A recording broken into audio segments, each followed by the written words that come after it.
Thanks for tuning in to Steel Agency week number 3, everybody. This week we are featuring Stay Frosty, a wonderful caster from Pandicorn Gaming. That's not all Frosty does. Frosty also does commentary for real sporting events, not just esports, so baseball, hockey, football, a few others. And I learned so much from him this week. It's incredible, like the things and the knowledge that he is able to bring. So what a wonderful guest. I hope you enjoy this episode. I have a lot of notes and I have a lot of work. We just got done recording this and doing this on Twitch. So I have a lot of work, a lot of things that I'm thinking about now. So don't forget to hit that subscribe, hit that like button. Make sure to follow me on the socials, and hope you enjoy the video. Welcome in, everybody. This is the Steel Agency. I'm your host, SteelAgentKyle, and I am joined today, a good friend, another caster in the Unite community, Stay Frosty. What's up, my friend Frosty? Hey, man. How you doing? It's great to be back. It's been a little while since I've been, casting Unite and reviewing, so it's good to be back in the mix. Heck yeah. So thanks for everybody for popping on in. So we have a nice little event. So this is the 3rd edition. Last couple times we had our friend Dilo, and then last time we had High Casting Couch, and then we had Husky on. I don't know how many times. I was so close to calling it the Casting Couch. What stopped you? Just like a feeling of like, if Pokemon came knocking and I had to explain, I had a segment on my channel called the Casting Couch. I might have, they might be a little bit more, apprehensive to take me on. Not forgiven. Totally not forgiven. Yeah. But all right, everybody. So this is the 3rd edition of the Steel Agency. This is where we will VOD review some of our casting and a way to get better and a way to try to improve on some of the skills. Because obviously we do this a pretty decent amount at this point, but there's always ways to get better. And what better way there is than to work with a good friend who is Frosty. Talk me through kind of some of your experience, because you have not only Unite casting experience, but you have some experience in sports broadcasting. Yeah, that's actually where my entire background is from. Right now I'm doing high school sports, but I've done minor league baseball. I do juniors hockey. This is my team. There are bullet holes where it says Hitman. That's actually kind of great. Like the perfect jersey. Oh, it's amazing. So I do a little bit of that, and actually this summer I was fortunate enough to I was promoted to the director of broadcasting at the high school sports network I work for. So now my job is to schedule and train broadcasters. So this is the perfect thing to be involved with. But I'm also always looking to get better. And it doesn't matter what sport you're doing or what esport you're doing. You can always learn little things about yourself, and I'm excited to learn some things from you, and I'm excited to maybe show you a thing or two. Yeah, I'm super excited. The last couple times have been really, really informative, have been super helpful. I've been able to take a lot of the things that I've learned, not only about my patterns and things that I can work on, but also things that I really like from what my partner ends up doing. So I think it's really beneficial if anybody is interested in casting. Obviously, drop ! Casting Couch. That is the one place what I'll call it, the casting. ! Casting Couch. Yeah. If you enter that in chat, it will give you the information to how to sign up if you're interested in doing this with me. Been super fun. So I'm really excited about this. I do have a couple redeems. I have to stretch and then I have to turn my hat backwards, because that is what that is what the people want. All right. Mm-hmm. Oh, what's up, Husky? So, we're gonna stretch. Sorry, Husky, no boy tummy. My shirt's a little long today. Steel Agent Dan is ready. Alrighty, so what we're gonna do, I have a nice VOD locked and loaded for Frosty here. I'm gonna share that with you. I'm gonna share that with the chat. Here we go. What's up, Smash? Before we get started, I've got a question for you. So what are some things that you have learned already about yourself in the 2 times that you've done this? Ooh, that's a great question. So there are a couple things that I've learned specifically. I find one, is I'm not good at switching roles mid-cast. There have been times where if I'm like locked in play-by-play and then all of a sudden I'm switched to color, I don't excel in that. If I do color the whole time, then it's fine. But yeah, that's one of them. I was gonna say that's usually not how like a normal broadcast would flow. So that's interesting. I wonder like when that's occurred, like when you because it can be jarring to switch roles in the middle, especially when there's no like communication of it. So yeah, I get that. It's mostly like when I'm picking up on how my partner's casting.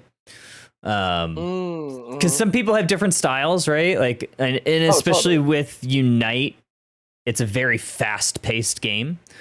It's only 10 minutes, so it's very easy to kind of get caught into another role. And honestly, I do think that in Unite, like a good mix, I think like in the roles is like 75-25, so like 75% play-by-play, 25 color is usually pretty helpful.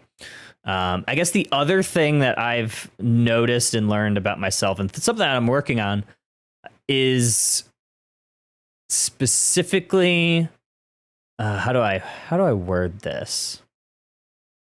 What D-Lo called them was the shitter words. Don't use the shitter words. Okay, that's certainly a term that you can use.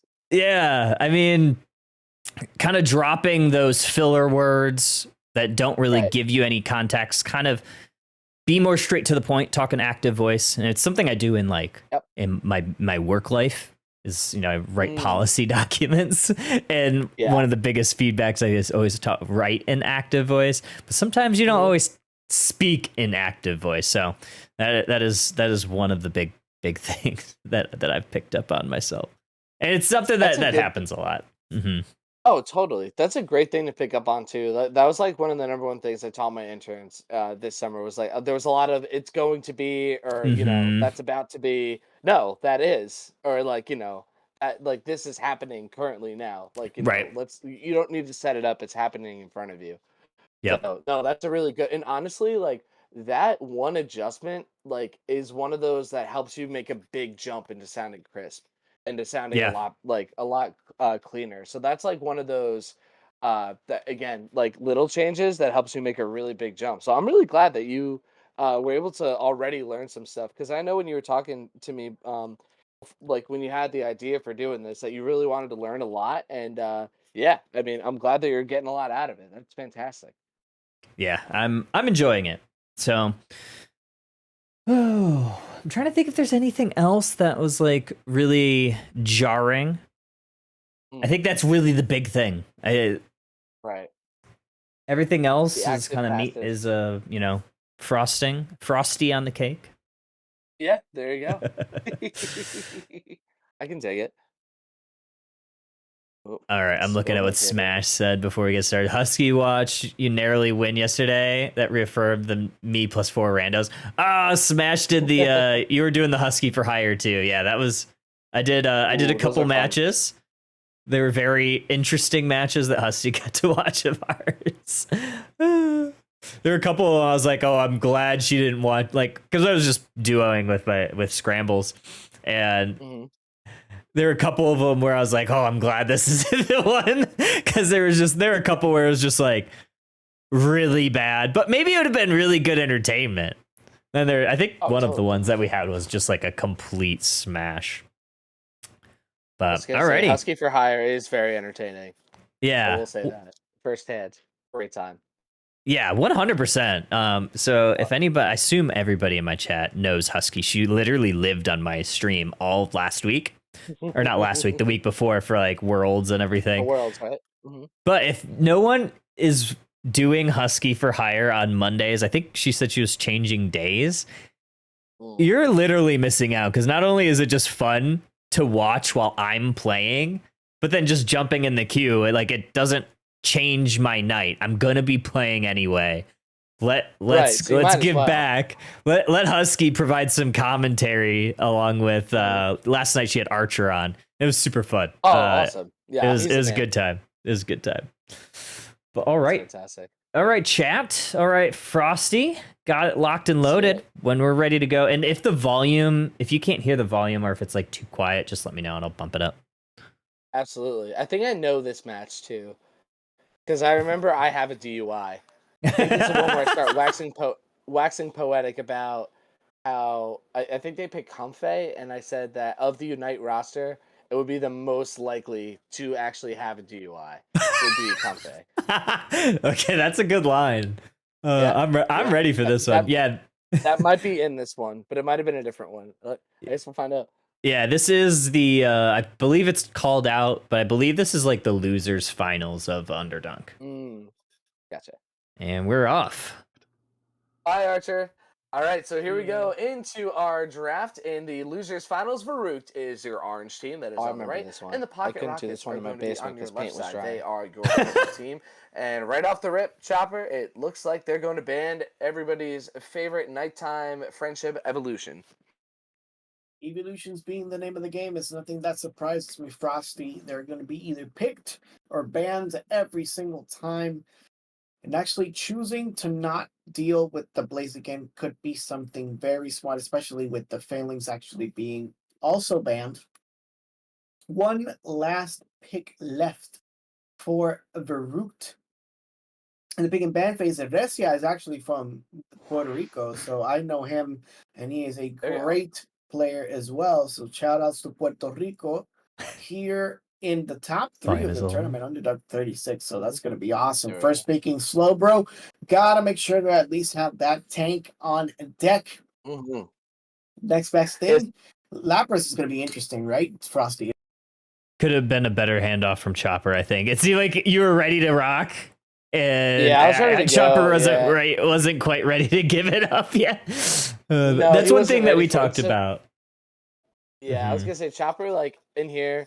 I think like if taking me out of the equation for this one, like went a little long on that, right? Like I think the way that pick ban can go is, obviously the play-by-play leads it, right? All right, here are the bans. Here are the first couple of picks. What are you thinking about this one so far? And what do you think needs to keep it needs to be like that type of conversation back and forth? Again, that's probably something we could have discussed beforehand, but I had never worked with Chopper before. Fair. I actually had never met them before. So yeah, I think a lot of honestly, Kyle, I think a lot of some of the things we're gonna see from everybody's is just kind of like an organizational type of thing, and like once that's cleaned out, things run a lot smoother. But yeah, that's a really good observation right off the pick. Oh yeah. I think Husky and I talked about this too. We've actually been talking about it a lot in DMs of like some ideas that we have for future state, TBD on that. But yeah, typically play-by-play is gonna lead the this is the ban. You keep it short and sweet, 10-15 seconds. So you can say, and Varuked, they're gonna get their last ban here. They grab Sylveon, and then you're gonna emphasize Sylveon. Color knows that, okay, let me talk about these bans real quick, and then that's going to give a little bit of time to then it's like, okay, well Sylveon's a great ban because XYZ, and then it looks like they're picking this because of this, blah blah blah blah, and then you're handing off back to the play-by-play. Especially in pick ban, I feel like for color less is more, because it's so quick. And and things can change quickly. We could be like, oh, we see they're hovering Lapras, and then move over there. You don't actually have to say everything that's going on, right? Absolutely, until it's final. I think there's like an instinct that we want to say everything that's happening as it's happening, because that's like kind of the job, right? But it's also knowing like what you don't necessarily need to say in there can really go a long way as well. Oh yeah, completely agree. Yeah, we've talked about that a lot. One of the ideas that we've kind of been floating is having, and Draku does this with Indigo League, is having like a desk analyst. So they have a pro that is providing additional insight. So like one of the ideas that I've had of kind of how to better facilitate that, whoever's the play-by-play really should be the host and guiding that conversation. Because if you're play-by-play, you're not necessarily like your job is to set the scene and not necessarily explain the why. So like talk about the bands and then, okay, here Husky, here Frosty, for, and you could rotate between the color and then the desk analyst for the draft. And then you kind of have a cleaner format, and it's easier for one person to facilitate the conversation, and everybody kind of knows like a role. So that's kind of one of the things I've been kind of toying with. No, that makes a lot of sense. So like we call it like I think I've said this with you guys, like play by play. We say it's like it's steering the ship. That's what it's called in radio too. Like you're for like hosting the show or whatever. So the play by play / host is the one that's right at the front. But also like you need your input from your navigator, right? You need your input from other people that are on the crew as well. So your job is to ultimately like get everybody else where they need to go, and your job is to like set everybody else up for success. So yeah, it's just a little bit more plate setting here. I feel like I set the plate for him, but then like the plate was not passed back right away, which is fine. Like again, I hadn't worked with Chopper, and also I will say this: casting over Discord is way more of a challenge than when the person is right next to you. Because to be able to picking up on nonverbal cues is a lot harder. Yes. In that instance. So so there's a lot more like stepping on going on that we'll probably see here, but again, I think that's kind of a circumstance of I hadn't built any chemistry with either of them yet. I'm not making excuses for myself. I'm just thinking of like, oh yeah, that was probably it. Excuses. See if they get right, excuses. Yeah, let's see if they end up with the Lappers. Interesting pick for Lappers to go pure defense there. So they'll have the Resi Guard and they'll have the Focus Band as well. It looks like they're going hardcore on high HP pools and high defense. Oh no, very last second switch over to the Cerule Edge for you got ganks. And I have to mention this for Varuk, because the last time I did Underdunked and Varuk was in on it, I'm in love with I Have a DUI's name. I think it's really funny. We went on a whole course with well, I guess now, if Justin Timberlake was in the game, they'd be able to put him there. But they picked a Comfy, and Chopper, I wonder if you have the same opinion that I do, that of any Pokemon on the roster for Pokemon Unite, that the one most likely to have a DUI would be Comfy, as it looks like they're picking it now. I would say it's Lapras. Yeah, it would probably be. Well, so the reason I would say Comfy is because Comfy is always a passenger. Yeah. So when Comfy is getting behind the wheel, something's wrong. That's true. Comfy does not naturally choose to be behind the wheel. Like Lapras, I feel like is, the Pokemon you would trust to drive your kids to soccer practice. You know what I mean? True. Like, That's has fair. A lot of experience. Some of Lapras's crazy days are behind her. Like she is now like shuttling people from place to place and gets a sense of responsibility out of it, and has some pride. I will say this. So one, I don't think that Chopper got my Justin Timberlake joke, which feels dated now. But that's one thing. So like, you got to be careful sometimes with like, I'll even criticize myself for this with some cultural references too. Because you got to remember that not everybody is going to know everything that's going on. True. But earlier I made like a Pokemon cultural reference, and it landed better. Like I said, it's everybody's favorite nighttime evolution. Yeah. So like, if I'm doing like a live sport, for example, well, I probably wouldn't have done that, because there wouldn't have been any references to DUIs in the regard. But let's just, for sake of argument, if I was doing it in that field, that would make a little bit more sense. It's in this case, it's about knowing the audience, and I think I spent a little bit too much time telling that story, and we're not able to break down anything about the picks of Machamp and Cramorant as they were selected. So that's something I could have done differently. It's fair. That's all fair, honestly. Yeah.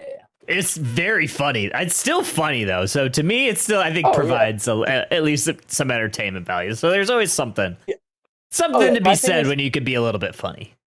If you are going to do that, you have to be funny. Like that's something I tell my interns too. I'm like, if you're gonna tell a joke, it has to be funny, because if it's not, like it's gonna land flat on its face. It's gonna be a belly flop. So you really got to make sure that if you say something like that, people are gonna get it. Yeah. 100%. Oh, 100%. They are going to be the ones. They are the keys. They are driving. Unfortunately, it's going to be bad for the concert and the tour. But it's something that you can do. Luck wants to go all the way up to grand finals. You know, All he right, wants to go so he straight did on to get it. grand Good. finals, and picking that Glaceon as well. Evolutions pretty much running the game. Leafeon, Umbreon, Glaceon, Sylveon, and all the Ons. And All the Eons are ons. left still to get those last few picks in. Gardevoir is the That's new good. one. That's a good line. If it gets picked, however, Oh, and yeah, Cranberry switching to the Lucario, yeah, Gardevoir is going to get picked, going to get that back line damage in as a wizard, and Resia actually trying to hover, and actually going to see a Garchomp being picked on our side as well. So a lot of 1v1 potential. They want to get onto that back line. They want to destroy both the Cramorant and the Gardevoir. It's going to be pretty interesting so far with a double support comp on the There's one thing that I've noticed too that a lot of people do. I used to do it a lot more. Now I try to find different words. Is interesting. Oh yeah. It's like no, it's definitely that is one of the again, we'll call it the shitter words. Like it doesn't provide value. It's just like you don't know what else to say. Right. So people call it interesting. I've seen almost everybody do it. I used to do it too. And then I was like, everything can't be interesting. No, because then nothing is interesting. Then nothing is interesting. If there's actually a crazy pick, that is interesting. Like if someone, this is what, 2 months ago? Yeah. The Wigglytuff is actually kind of interesting because no one picks Wigglytuff, especially first. That is kind of interesting. That's actually that's a wild pick. That's a wild, but I try to go a little bit more definitive. Yeah, wild is definitely for me like the better term. Word diversification is so important. Like being able to say the same things in a bunch of different ways.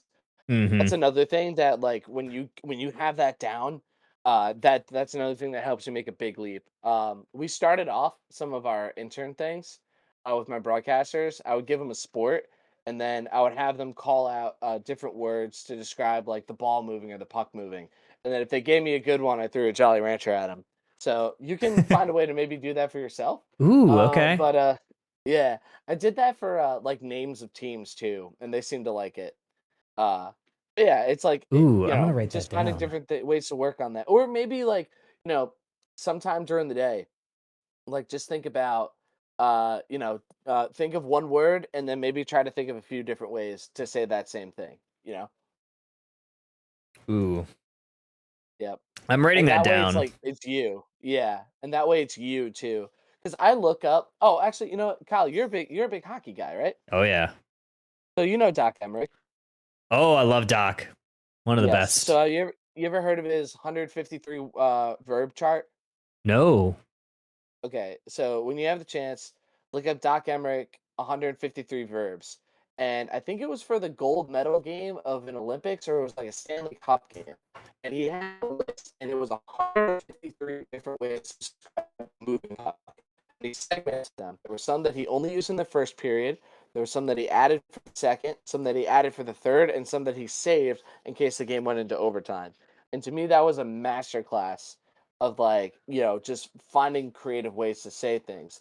And then when you practice that a little bit more, like maybe add a couple one night and then maybe add a couple another night, it becomes more natural, like an example for hockey, you can tell the difference between like, somebody rifling it from the blue line or, just like saying shot or like, blistered, like those things mean different things. This guy feathered the pass. This guy lifted the pass. Like different things like that. Like, they mean the same thing, but they mean slightly different. And people really latch on to that colorful language. Not colorful language in terms of, like vanity, obviously. Although that can be fun sometimes. Could be, yeah. Yeah, it could be fun. But just if you use a good mix, just like in anything else, like, if there's a lot of diversity in what you're doing, like you're probably going to end up having a better product. Oh, 100%. Speaking of 100%, that's another, what did you say? Shit phrase, shit word? Shitter words is what D'Lo called them. Shitter words. I call them crutch words. But crutch words. Oh yeah, words that's probably the more family friendly. I may adopt that because the only reason I would be I wouldn't want to call it a shitter word is because they're not always bad to use.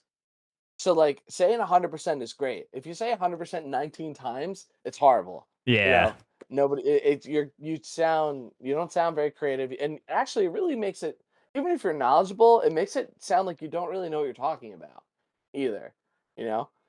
So you'd be like, yeah, 100%, and the next time you're like, oh, I totally agree. And you'd be like, oh yeah, I think that too. You know, that's three different Mm-hmm. ways, right off the top of my head, that you can say the exact same thing.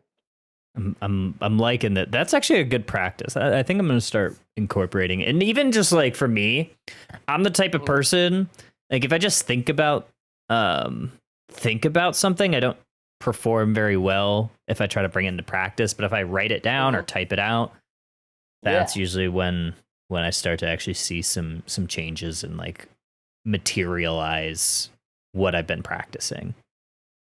And it's cool because like if you choose to write it down, like you can literally see like that list building. So it's a good Mm-hmm. reinforcement to it. You're like, Also oh, I that, am yeah. making progress. Yeah.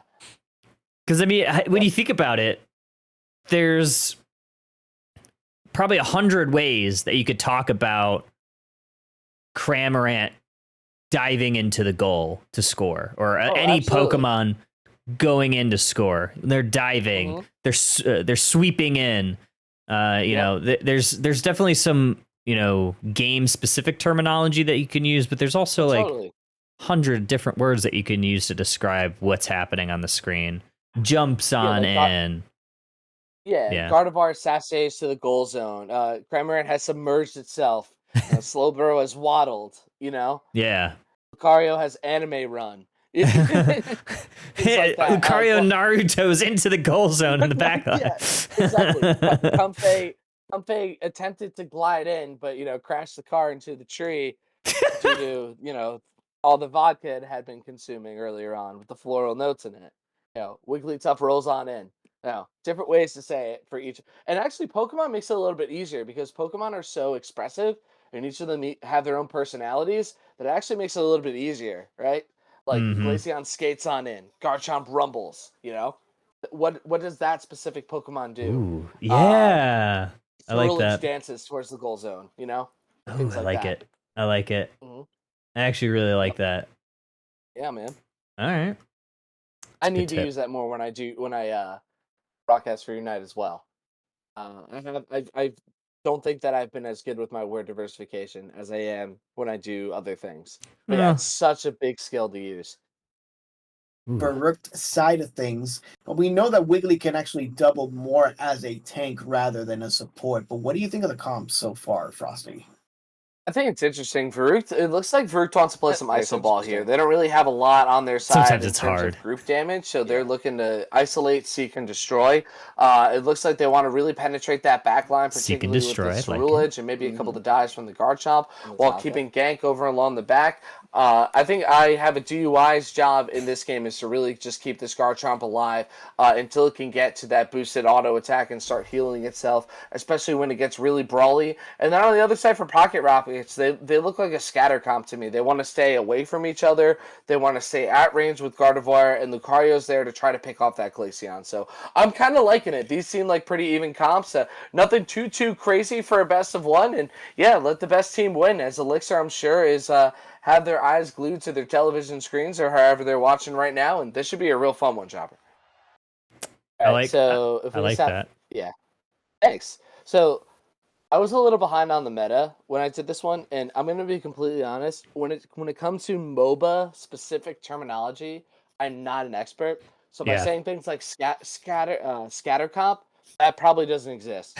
But that's what I. It sounded But like, good though.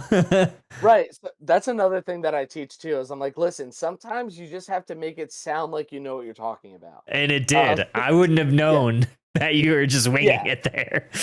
Right, like so like a seasoned like League of Legends caster would be like, "What the fuck is he talking about?" What You know is what I a mean? scatter comp? Yeah, or I could be coining a new phrase. Who You could knows? be, But again, honestly. yeah, but it's all about right, like using descriptive language. So even if that's not a term, it still sounds good, and the audience knows exactly what I mean. right? A scatter comp, that is a group. That's a team that wants to stay far away from each other. They Hmm. don't want to group up. They need to be spread out a little bit more. Whereas, on the other side, they have a bunch of all rounders. They kind of need to fight as a unit because they don't really have a lot of range over on that side. So you Hmm. know what I'm talking about, even though I made it up. Yeah, exactly. Super Mhm. fun. I also, it was a good handoff, but also a lot of the things that you said were factual. Like, Comfey Mhm. needs to keep Garchomp alive long enough so it could ramp up on those boosteds. Yep. Lucario's job is literally exactly what you said. It needs to dive onto that Glaceon, otherwise Glaceon really just farms for free. I mean, Mhm. all of those are good, so I thought those are all really, really good points. Sudden death. Best of one. It cannot get any better than Underdunk 36. Now, Pocket Rockets and Right. Varrock, both of them trying to survive. And we did mention it before, and the great Archer mentioned it. Varrock has been on a tear in the losers Yeah, again, bracket. Best of this is one no hate on mastery in Chopper. I think itself, Chopper winning just about 6 in a row. decided suddenly that he was going to do play-by-play. I don't think that's how it was supposed to go for this match. But I think Chopper suddenly decided and I don't even think it was conscious, but Chopper suddenly decided this was his play-by-play match. Yeah, one of the things that Husky and I talked a lot about last time is really the first minute of this match is solved from a commentary standpoint. Play by play is going to bring you in, paint the picture of where we are, and you're going to quickly hand off over to the color. They could talk about just general where people are going, what to expect from these comps, and then by the time color's done, I mean, you're 9:30 or so, 9:15. You start thinking about the handoffs, and you can even do a couple in between there before you get to the 8-minute 8:50 rotation for the birds, and then play by play takes it. There's the first minute and a half really is generally solved from a commentary standpoint. Oh yeah, I couldn't agree with you more. I think especially when they're initially coming down lanes, unless there's an invade, um you should still be talking. You could still talk about the comps. You could be like, Mm-hmm. all right, we're all set and ready to go. And again, really liking this choice of a Cramorant in the top path. Kyle, what do you think about that? And then you can give Yeah, your quick thing. And then unless there's even the fight over the initial Indeedee in the bottom yeah, I don't path, really unless care. somebody gets KO'd, you don't really have to bring it up. No, Uh, completely yeah, agree.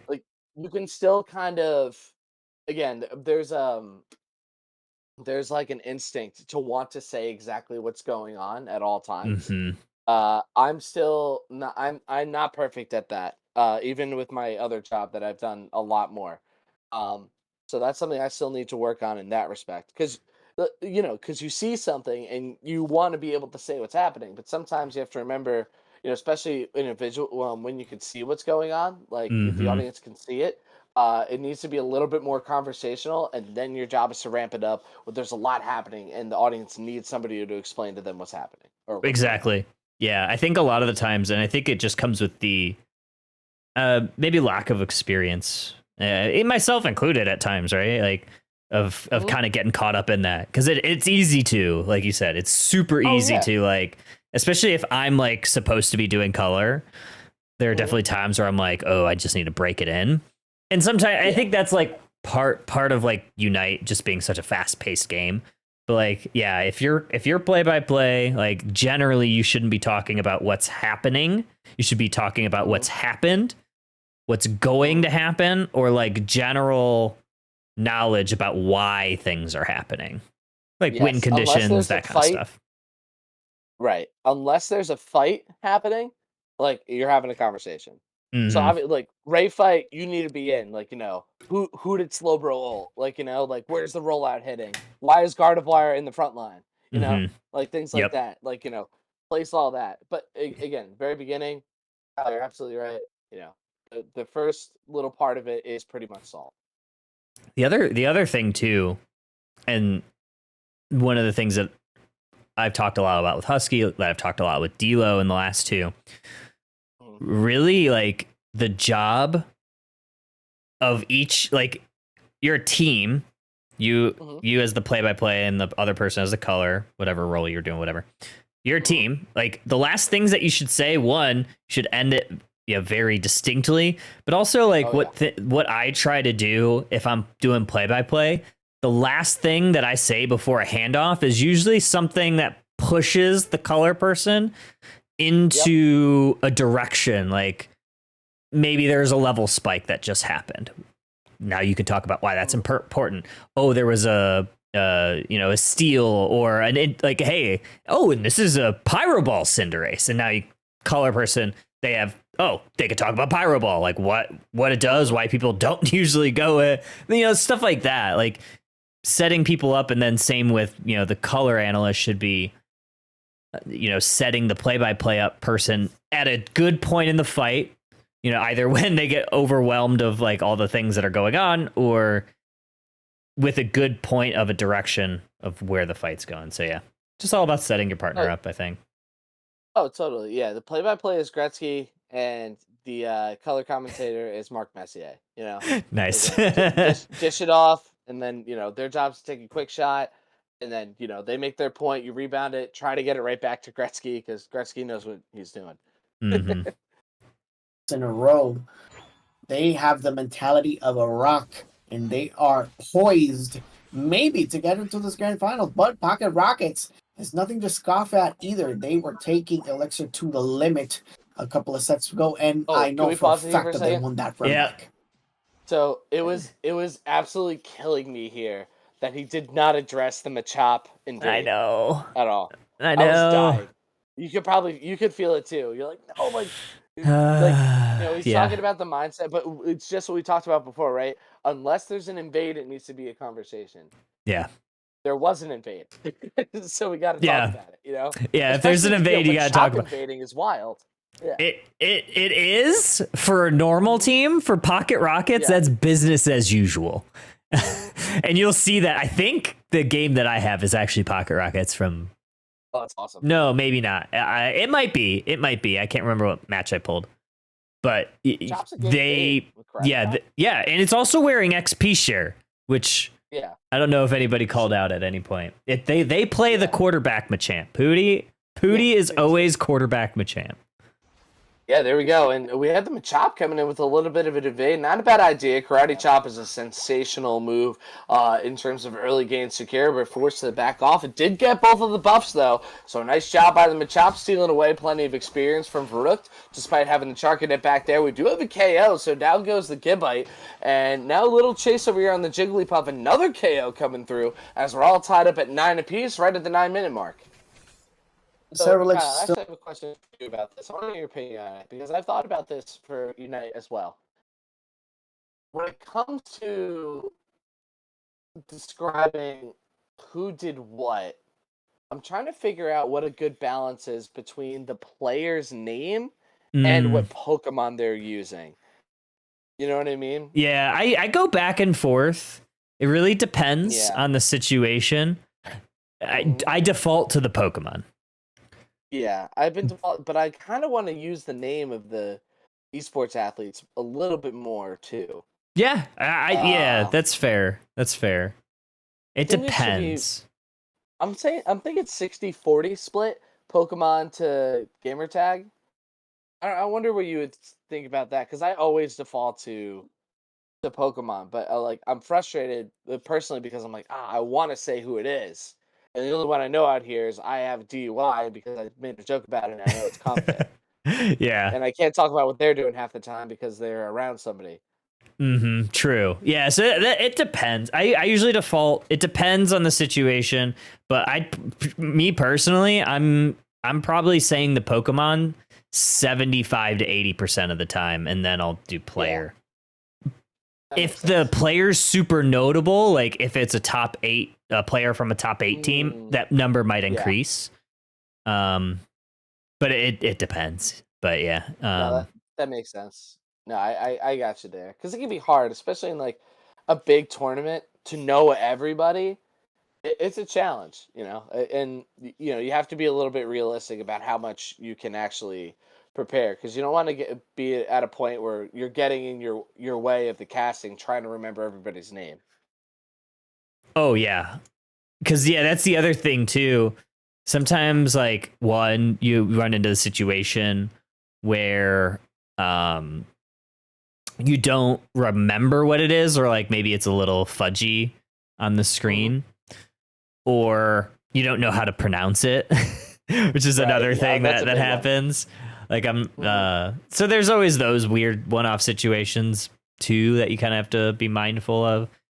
Or sometimes maybe there's a person that has an inappropriate name and you don't want to bring attention to it, whatever. There's a number of reasons. Yeah, yep. So still not evolving as of right now. Fall soon with the little fish in its mouth.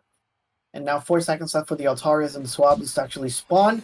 We're going to see the birds coming out. Birds are the word right now, and we're seeing a 3v3 on the top side. My choke actually evolves. It's trying to get a command grab in, and they're going to be able to get that gibble. And after that, they're going to nibble onto the Comfey. They continue to put on that pressure on that 1v4 side. 16 points left on top side. The rest of the pressure should be on the bottom. And SteelAgency is doing a tremendous job to actually take down the Slowbro, chopping him down to size until they actually stack up a lot more with that damage. There's another thing too that I've kind of noticed. Like 15 to 30 seconds is usually a good rotation, especially with how fast the game moves. Sometimes like anything more than 30 seconds, you're talking too much, I think. Oh, it's an eternity in Unite. Yeah. 30 seconds is what? Like 5% of the game. Oh my god. Yeah, it's 5%. Yeah, it's 5% of the entire game. So yeah, again, unless there's a fight that's going on for a long time where that should only be play by play. Yeah, it needs to be paddling it back and forth. Yeah, like one of the things that like one of these, I think maybe like one of the next ones, or maybe one with someone who doesn't have a VOD. I'm gonna break down like a VOD from like Doob and Spraggles and kind of break down how they handle it, because they're ping ponging. It's back and forth, back and forth, like 5 to 10 seconds. Like Doob will make a point and then Spraggles like just bang, pick it up. Like they're very good at passing that baton and keeping it clean and keeping it fresh. Yeah, that's something me and like one of my really good friends, and he's my partner for hockey all the time. We're excellent at that. Yeah, and that comes with chemistry with your partner too, and also it really helps when you're standing next to them. Yeah. I cannot stress enough how much easier that makes it.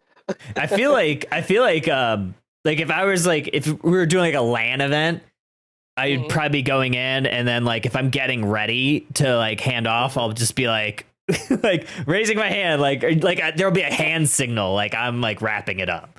You look at them, you actually speak a little bit differently too. Like true. Your voice will trail off, in the right way. It's a little bit easier.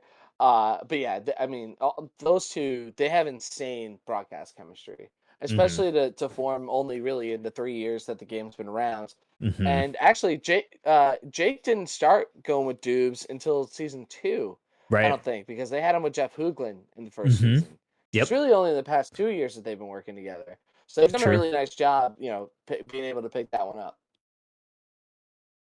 Yeah, meanwhile, I mean, for Pocket Rockets, it looks like, that jungle is just theirs. That is their third consecutive buff that they've been able to get over on Farouk's side, and now they're going to try to trap this Comfy here. Comfy in a little bit of trouble, going to get submitted over by the blue buff. So with a little bit of HP left, and just able to latch on to that Wiggly. It looks like we got a Sweet Kiss too, so not a lot of healing going on in terms of the Comfy over on Farouk's side, but again, they want to try to pull in the opponents towards the guard chomp. So there's something that I did there that I really like, and that I know that I have a skill at. So do you see the way I played with the inflection of my voice there to kind of describe what was going on? And it made it seem like a close call that Comfy got away. I didn't say like, oh, and Comfy gets away. I'm like, got a little bit like, you can play with the inflection of your voice to really drive home what's happening and give people a little bit more of a feeling and emotion tied to it. Oh, 100%. I try to do that as much as I can. Can't always do it. Right. But yeah, it's something that I picked up. You'll find that you'll probably notice this about me. It's something I've noticed about myself, is I'm good at picking up things that other people do and try to incorporate those things into into. So like watching a lot of sports, watching other Unite casters helps me kind of incorporate those things. So I pick up on those things, and you're probably like me. I've been watching sports since I was a little kid. Like, oh yeah. So it's just like it's the same, right? Like it's the same thing, just a different. It's the same thing, just different game. Yeah, it's just a different sport. That's all it is. Yep, absolutely. When it comes time for it to become a Garchomp, though, it's going to get delayed a little bit more after that nice Lucario KO. And that was a good handoff too. I like the way that you hand off. I hand off very similar. And yeah, again, you can do it with your voice too. I don't always have to say Chopper or Archer or Kyle or Husky, right? The signal, it's like I'm up here, blah blah blah blah, and da da da da da. Like you know the sentence is gonna end. My volume is literally going down to give more space, so you know that you can fill that sound space. Yep. Now moving in also on the bottom side, just trying to look for something. Managing to actually go away. The Machoke cannot stay as long as possible, but we do have Wigglytuff around. And apparently now Wigglytuff also has that DUI on them. We're seeing a couple of combinations. One more, that's a 2v4. If I haven't seen one, actually Machoke goes down. Trying to look for an engage, overextends a little bit. Level differential is pretty much even with a level 5 Comfey coming in, which is completely natural, but Gardevoir is already a level 8. It's going to be so pivotal, especially for those extensions on the team fight. Lucario is going to go down to the Glaceon. And now Gabite's actually taking care of the Cramorant. It's going to be $30 dues on the top side, and Registeel actually being ready on the bottom. Gabite has an opportunity to actually get both objectives, but we're seeing the team fight. This is where the purple team is going to take advantage, slowly chipping away at the Registeel's health. Who's going to secure it? It's going to be on Pocket Rocket's side. Hot Pocket Rockets actually moving in on the bottom. And we continue to put on that pressure. In the meantime, Zero Ledge is going to be taken down by the Gardevoir, and Comfrey also be going down, and the rest of the purple team actually continuing to get the points in because they want that run back, and they want it badly. Yeah, missed opportunity there for Farouk. Farouk actually had a good chance to win that bottom objective. They had Pocket Rockets scattered, but fortunately took a couple of tough KOs down there, and now it's going to be up to them to maybe try to get a little bit more map pressure up top as Farouk just trying to protect their own jungle here. Their jungle has not been given all game long. Lucario coming down with a huge ult KO, and is Cram going to have enough space to score here? I don't think so. This Gabite is awfully close. 31's just a little bit too much here, but yeah, Pocket Rockets have done a tremendous job so far this contest in terms of map control, and now a huge overcap will put them up here by 143 points at the 545 mark. Yeah, Unite is also so weird because like 10 things can happen in 10 seconds. Yeah, that was a lot. I was trying to tie it all together into one thing. And then the view got switched to a few different things as well, so we couldn't focus on the one fight. So yeah, that's definitely a challenging thing, for sure. Yeah, that's one thing that I want to start incorporating too in like our like post tournament thing or post thing of like have kind of like a, I don't know what the right word is, like a moratorium of like what went well, what can be improved on from like everybody's standpoint. Like if I'm giving feedback to the observer there, just stay on the one fight until it's over. Like there's clearly going to be an engage on the Cram and then whatever was farming that Baltoy in the back. And then it blew up and we didn't even get to see like exactly what happened because they switched into the jungle. So I think it's also important from that standpoint too, of like to make the casters' lives easier too. You know, focus on the one fight until like, you know, for sure, like the event's over and then you can switch on over. Cause like going there, going back and then going back again. It's just like, oof.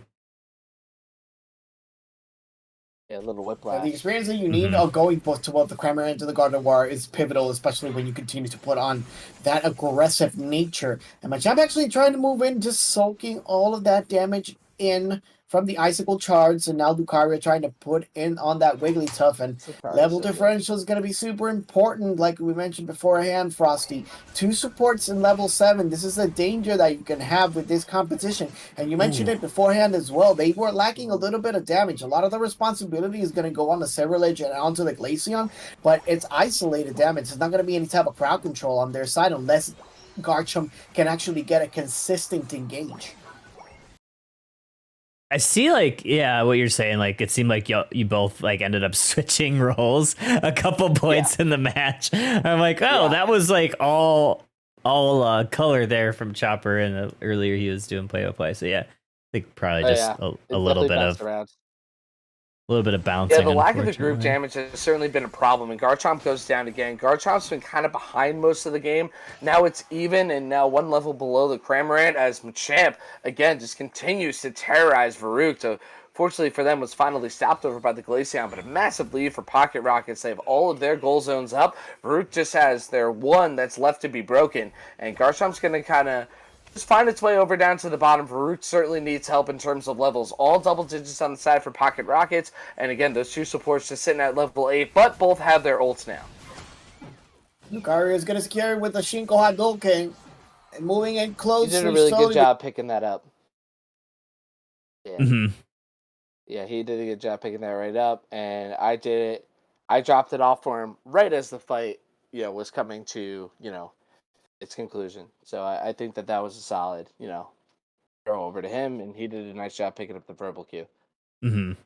Yeah, I think it was like one of those things too, where it's kind of when wires get crossed in the rolls, it kind of gets a little hazy.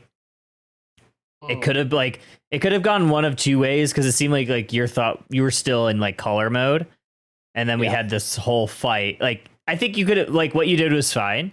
I also think, like, if you had, like, ended, like, when they started tapping the Reggie, that would have also been fine. It's just, a stylistic thing, how you want to handle it. But I think with, like... No, you're totally right. I could have stopped earlier. Yeah. Yeah, I think it's, like, one of those things where it's, like, either is fine as long as there's, like, cohesion. I think... But surely and Comfy is going to... I didn't mean to unpause it. Like, with having someone that you're not used to casting with, it's just part of it sometimes. Oh, yeah. And also, like, defining role. Like, I don't know what Chopper's prior experience casting was. But, like, defining roles and being knowledgeable about that, is, it's important. Like, Chopper does a really good job analyzing. Chopper knows what they're talking about really well. It's like, again, like that little extra polish goes a long way in terms of, again, like defining those roles too. Oh, 100%. Going to get grabbed by the Machoke, and receiving a German suplex by the Machoke, if you're Comfy, you're going to have definitely a bad time. It is super effective, and now another one for the Glaceon as well. There is no type of invincibility or passive that can save you from the smackdown on your candy ass, and keep on that pressure slowly. Was that a wrestling reference? Slowbro actually trying to get rid of everybody, trying to scold everybody. The fire is hot, but not hot enough. We're seeing more points really being scored by the Machamp, and more points looking for Pocket Rockets. In the meantime, however, counterattack by Root on the bottom side, and we continue to see those extended team fights slowly. And now Slowbro actually using the Unite move, and we continue to actually see the Unite on the Wigglytuff. Uses it alone and not going to be able to survive on the bottom side. Meanwhile, on top, we see the Garchomp, and now Cramorant trying to look in between the two, and now we're seeing the Cerulege trying to respond, but the amount of damage, they are hitting like trucks. Yeah, they're certainly hitting just like the trucks that something that Chopper does well here. So references are awesome. They're really, really fun. I think there was a time, God, I don't know if it was Underdunk. I think it might have been an Underdunk. Husky and I were doing, yeah, it definitely was. Husky and I were doing an Underdunk together. And I think we were trying to do like as many different song or like Taylor Swift references as we could in a game. Yeah. Like things like that. Like obviously with that we're just messing around. Like, if it was more, if it was like a final or if it was like something like that, we wouldn't do it. But like using references is a great way to like keep the audience engaged and also to have a lot of fun with it. Oh yeah, 100%. Completely agree. Oh no, did I not clip the full fight? Oh, I am throwing. Or maybe there's a surrender. Oh, that could be it. Mew was rumored to be under in those Generation 1 games, but unlike that rumor, this was actually true out here, as again, this Machamp is just doing a ton of damage here. EXP share Machamp, by the way. Pocket Rockets looks like they might be able to get this finally, one uncontested here, although they're going to let it hold for just a little while longer, and honestly, I don't blame them here. Yeah. If they can pick up a couple of KOs, particularly one on this Garchomp, and let this Regieleki hold, they might have a chance for a Zapdos if they can just wait a little bit longer. Here comes this Garchomp, going to be slowed down by the Slowbro all the way back to the Pokemon Center. And now a couple of big hits coming through. The Slowbro is down, though, so Farouk's able to pick up a nice KO. But again, Pocket Rockets with that map control, good map advantage, as Farouk is... Yeah, I was going to say, there's probably like a moment... There was like a moment where I thought you were going to hand off, but you didn't. Where was it? I think it was like right here. Yeah. By the Slowbro all the way back to the Pokemon Center. Like right there, I think, all the way back to the Pokemon Center, I thought you were going to hand it off. A couple of big hits coming through. The Slowbro is down, though, so Farouk's able to pick up a nice KO. But again, Pocket Rockets with that map control, good map advantage, as Farouk is trying... When the Slowbro went down. But again, like, this was also like a clarification of role thing. Yeah. So, like, I think that he had handed it off for me to do color, and then, like, I was remembering, like, well, I'm supposed to do play-by-play for this match, so I started doing play-by-play. So it talks a little bit too long. But, like, I should have recognized that, like, this particular match that's just kind of the way it was going. So I should have made that on the fly adjustment to be able to go back and forth, even though that's not what was talked about in the beginning. Yeah.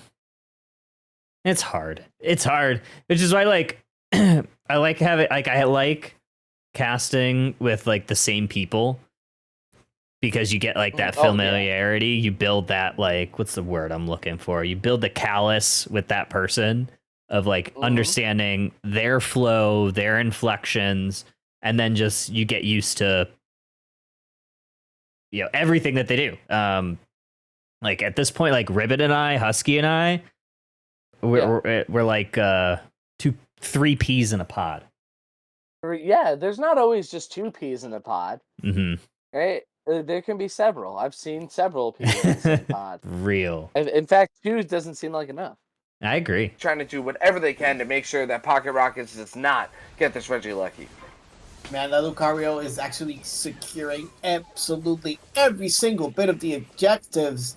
And this is going to be a little bit of a wake-up call for Elixir if Pocket Rockets wins. I was going to say, this probably is a surrender. Process. They needed a secure.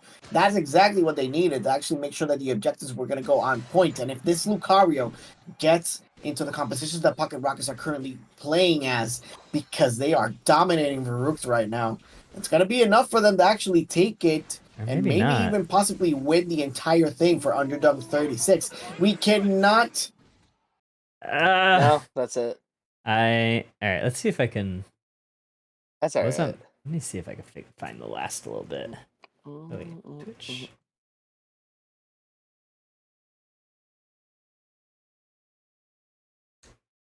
It's like Twitchception. I know, right? Isn't that wild? All right, let's see if I can... On Twitch, watching Twitch. I've got Twitch open. There's a lot. The only thing that's missing is Leonardo DiCaprio, honestly. Right?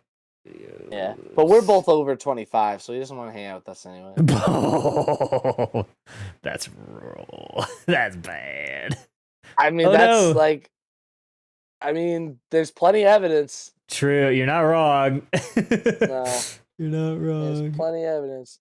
I think I saw like a timeline somebody made once. It was like uncanny. It was like, oh no, as people's birthdays were occurring. Oh, did we lose that? That it did. I was like, I think it expired on. I think it expired like earlier today. The VOD did, or maybe yesterday, because when I downloaded it, it said expiring in X days. That might have been. Oh man. Well, it'd be like that sometimes. All right. Well, sorry. I mean, I think we got plenty of review in that one. I mean, we talked a lot. Honestly, I think for that one we spoke more at length in the very beginning before anything was happening. So true. True. Which not a bad thing. Yeah. All right. So this one is from Saturday. This is mid-season showdown, and this looks like it's towards the end. I just did one of the ending matches, so this is either grand finals or losers finals. So we'll see. if it's grand finals, it's Pocket Rockets, which is really funny. Yeah. They're like that team. Not only are they good, but they enter in everything. They're in every tournament. They put in the work, and they always want to play. Their fruits are showing. Like their fruits of their labor are showing, and I'm going to talk about that next time I cast them because man, that's a good line. It is a good line. Absolutely. They're again, the more you play and the more you practice something, the better you're going to be.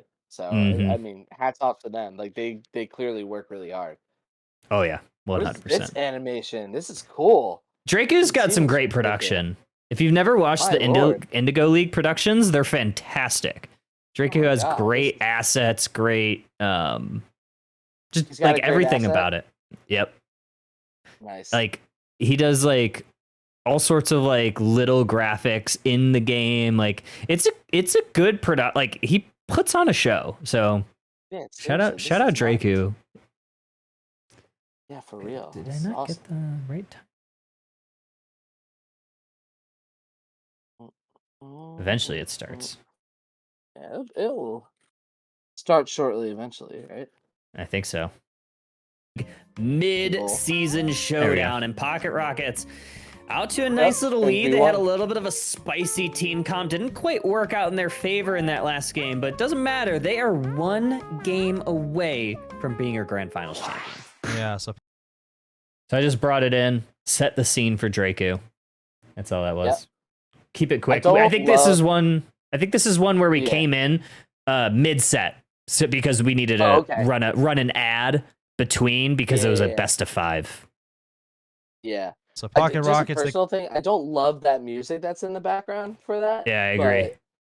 It just doesn't. I don't think it matches the vibe of a competitive thing. But that's just be a little nitpicky thing. I think it's great for a stream. Like if you're streaming Unite, that's perfect to have in the background. But if it's like a competition, you want to use something a little bit more, or even the game music. The game music is really the game music's perfect. Honestly, like I don't they nailed it. See why you need too much more. Yeah. They qualified for the grand finals through the winner's side, so technically this is game 3, I think he paused the music, so I think we're good. Pocket Rockets up 2-1 in this best of 5 set. They got to win one more game, whereas version 1 has to win 2 games. So quite literally have to win a best of 3 set against the Pocket Rockets. And while this is the first game, that last game was the first game that version 1 has won against the Pocket Rockets all day. And it was on top of a very strange and fun and unconventional composition that we know Pocket Rockets to know and love. Yeah, they absolutely love it, but they're changing up some of the bands here. Umbreon. So yeah, here's some of the graphics that he does. So like there's like the league stats. Thank you to like the partners that help out. Yeah. On his band instead of the Sableye. And you know what that means. It's the quarterback and his little gremlin that's going to be coming out for the Pocket Rockets. That's a good line. That's a cut. Oh yeah. I was cooking all stream long. This was one of my better performances. This is recent. Like putting in the work of like all these things. It was short. It was quick. If I'm like doing the play-by-play, I'm talking about the 2 things that just came up. The quarterback and his little gremlin. And that's what Pocket. That's the bread and butter of Pocket Rockets. The XP share double invade. And then that gives Draku something to talk about. We have not seen this at all today. The Pocket Rockets sticking to their guns, pulling out both these. Not me laughing at my own joke, also. I do that on the air constantly, so you're good. I'll allow it. I was pretty proud of that. Sableye and the submission quarterback Machamp. Pure, let's kick it off to you. I'm sure you've seen so much of this. If someone is sitting in the audience and has not seen this composition from the Rockets, what should we expect? 100% you'll see this 2-man yeah, Pure is the desk analyst. He was on Exile, which was a top 8, top 4 even NA team all year. I want to say he was the tank player, if I'm not mistaken. But yeah, for some reason his audio His audio is very low for some reason. And Fruity will just go run in. Either they'll split buff or you'll sometimes you'll just see them full run down whoever the jungler is, and either they get the knockout or they get knocked out, and by that time gets wasted for characters like Metagross, like Blaziken, to get their spikes as fast as they can with empty lanes. And then Pooty throughout this game will be living on the enemy side of the map, trying to cause distractions, leading to opportunities for more farm for earlier spikes. And this Machamp has been trained, and I say trained specifically, with the most amount of speed IVs you can possibly put on a character. Of course, there is no effort value points in Pokemon Unite, but I attribute that to a Float Stone, a Charging Charm, and an X speed for Pooty on their Machamp. So, Fast and the Furious, the name of the game for the Pocket Rockets, trying to win this game through scoring as fast as they can, Kyle. That was that also Draku cooked there. Draku cooked it, all that. He did miss the XP share, also gives speed, but I'll take the X speed in those two. Oh yeah. But XP share gives a little bit of speed. It's like 150. It's not like a ton, but yeah. Yeah, and obviously a great hand up. It's going to be very scary. They're going to be able to play their version of Pokemon Unite. But version 1, they're going to be playing their game. That was good. Whaley on the Eldegoss, looking to probably, meet Pocket Rockets in the jungle. You use like that just, A button, slow them down. like you just skirted around hitting it right on the nose. Mm-hmm. You know what I mean? Like if you're right on the nose, it's like not good, but like you're on the edge and it worked. That's why I was like, their version of Pokemon Unite. Yep, exactly. Pause. But version 1, yeah. Yep. And Whaley on Eldegoss is always great. Weird. Mm-hmm. Yeah. Oh yeah. Down with those boosted autos. We'll see how effective it's going to be. I imagine it's Lock that's going to be in the Mimikyu. And honestly, Draco, the Mimikyu has been pretty good at shutting down those early invades so far. I agree as well. Mimikyu early game, not the best in path, but when it's by itself, it can shred down farm very quickly. Not the best form to secure, but you can with Astonish. It's going to be very difficult with two invaders. I'll be touching my face again. And the Sableye both having. This is another thing that I do. I know. I had an itch. I have an itchy beard sometimes. I have this problem. I always touch my face in like the middle of these cats. I think not last week because I was in Atlanta, but the week before when Husky was on, the VOD, I just randomly picked a VOD, and the entire draft, because the way the new Pandicorn overlays are, like during the draft screen, you have like a small cam in the middle, and I was the entire time like watching back and forth, and I'm just like this. You're like an evil wizard, just like plotting for like 4 minutes straight. 4 minutes straight. And I'm just like, why am I still touching my face? But that's the good thing to recognize, right? Like you can get away with that if you're off camera, but if you're on camera, like you gotta be a little bit more aware of what's going on. Yeah. Pretty decent secure. But we'll see how version 1 responds. One of the interesting things is that I think I also 1 didn't realize I was on camera for a second. Yeah. And maybe Rockets don't even invade at all, as we've seen them do in the past. I think it might also just be because Draku has it, so it might just be I need to get used to it when I'm on these Indigo League streams. Is Draku has it where what he's sharing to Discord is so in OBS there's 2 modes. You could do the regular mode and you could do studio mode. Studio mode, there's the I don't know if you've used OBS. Screen, right? Yeah, it's literally like I need to set something up. I need to change a couple things, but then if I hit transition, it moves it over. So he has the preview screen shared and not what's actually live shared, which it might be a nitpicky thing for me. Like for me, if I'm the caster, I'd rather just see what's live. Yeah, but like I think there are some times where I thought, where I was like, okay, I'm in vision. Okay, I think I'm not in vision anymore because I'm not actually in vision on the screen. No, it might be just one of the things I just need to get used to, or stop touching my fucking face. I mean, that you could do that too. Yeah. Also but, that. like, yeah, you can touch your face when you're not on camera. Yeah. Massage that beard. Get moisturized. Do what you gotta do, man. Yeah. The face is your We'll money. take a look, see where each team is going. Torchic, Cranberry, going towards that top path. We're taking Anand with this Metagross in the bottom path, and just like we thought, Sableye and the quarterback, they're heading towards the invade, Draco. Once again, Pooty. There we go. It's solved, right? That's Draco, although like I adjust my style to whomever I'm casting with. Usually Draco does it a little bit more different. He's more of like a hybrid caster, so we kind of there's an understanding that there's going to be moments, so it's just kind of like whatever feels right. So whatever he does and when he hands it off to me, I'm already in the mindset that I'm just going to play off of him. So if he just called a fight, all right, my job is to summarize the fight, anything big that needs to be pointed out. If he does all that and he explains a move set or whatever he's talking about, then I'm going to go into play-by-play. So I usually just ping pong off what he does. He does it more of a hybrid style, so I'm just kind of used to that with him, and I know that going in. And it's good that you know that about the different people that you cast with too, right? Like what they're going to do, and then you're able to make it sound seamless, right?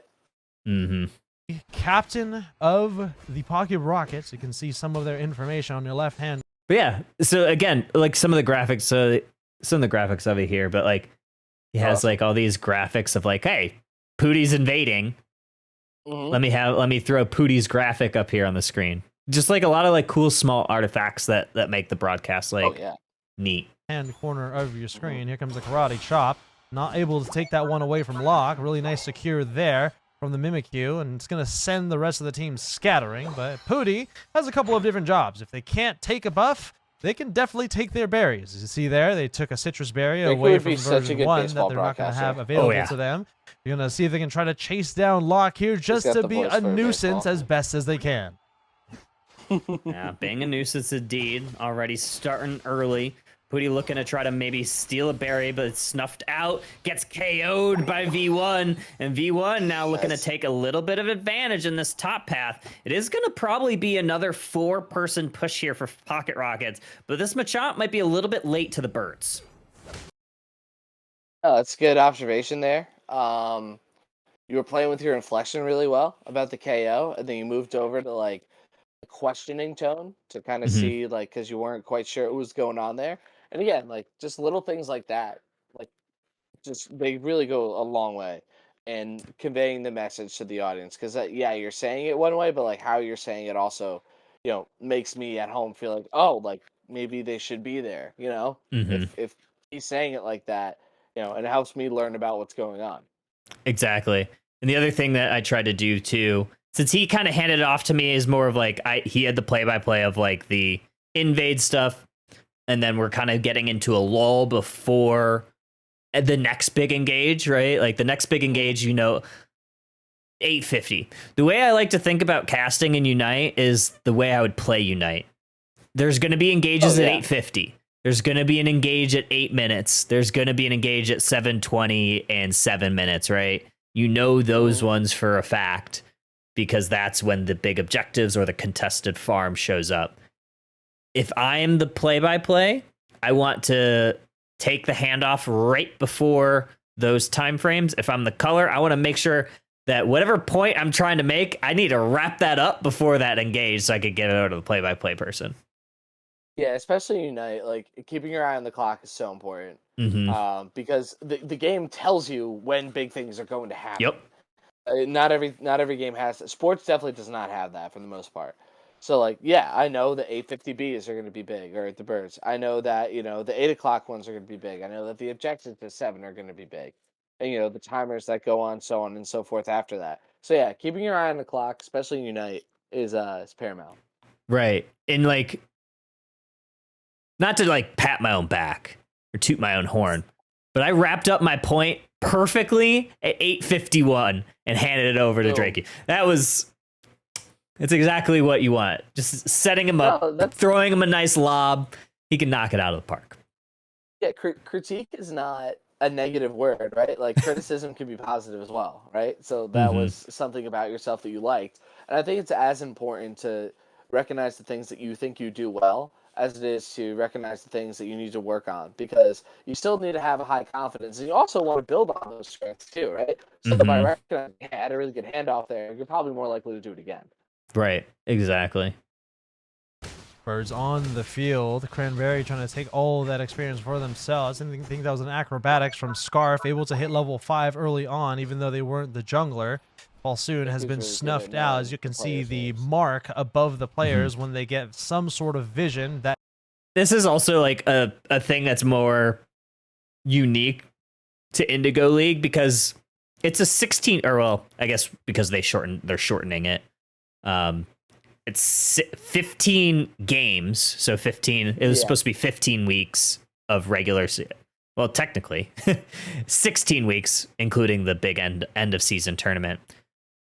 Right. Weeks of every team plays one of the 16 teams once, so 16 teams. You can't play yourself. I mean, no. Well, maybe you play yourself every week if you're at the bottom of the barrel. But, yeah. but every team plays the other team, every team once, and then at the end of the season tournaments. So 16. These are for the most part, some teams have dropped out, but most of these same teams. So like you get a familiarity with it. So in this situation, these are teams that everybody in the league should be aware of. It's Pocket Rockets, the #1 team who hasn't lost a match. I think they dropped like a couple maps, but they haven't lost a match.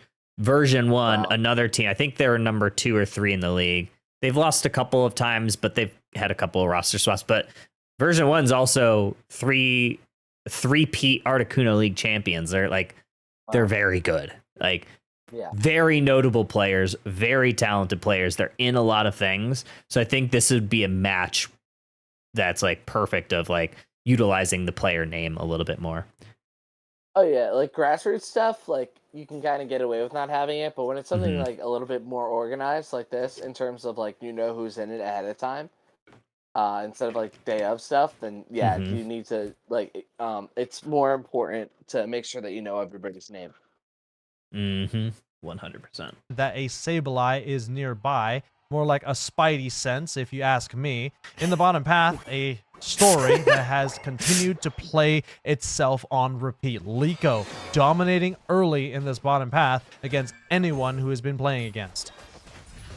Yeah, very strong on all of the bot laners that he plays, and he plays a lot of them. Eject button out from this Crammer, and they go back to the safety of their base, grab a berry, and they live for the next part of this engage. Big Hurricane hits the Mew, Muse gets peeled. Oh yeah, 100%.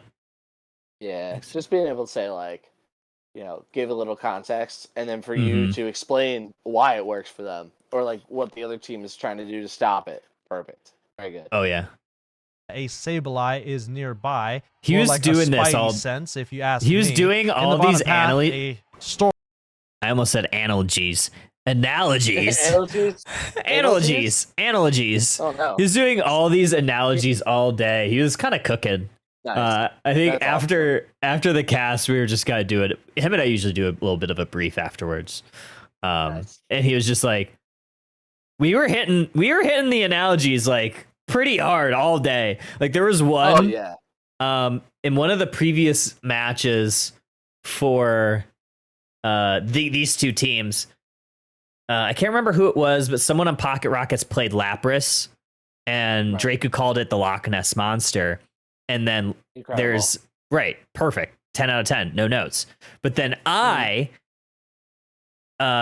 there's a player on version 1, their jungler, Lawk, Lawk. He popped all the way off, and I called him the Loch Ness Monster. And it was just like, that was just playing off of that.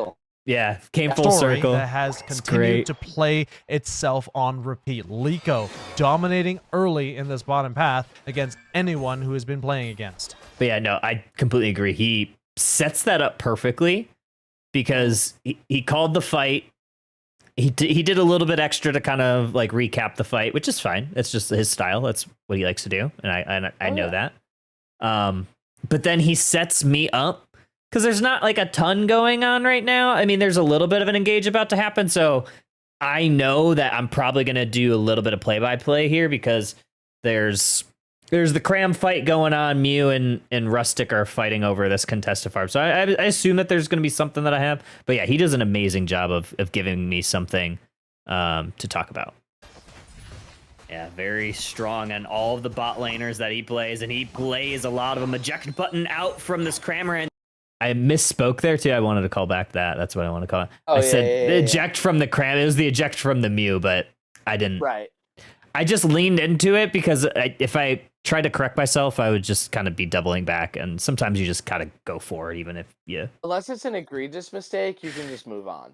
Yeah, you know just move on like, sometimes. If it's like a bad mistake, you have to address it and then move on. I usually like to make a joke about a mistake that I make, but like in this case, heat of the moment, not a big deal at all. You can just move on. Oh, 100%. Why didn't that work? I don't know, but somebody wants to.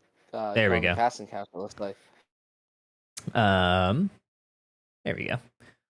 And they go back to the safety of their base, grab a berry, and they live for the next part of this engage. Big Hurricane hits the Mew. Mew gets peeled and gets taken down. Matang with the big gyro ball.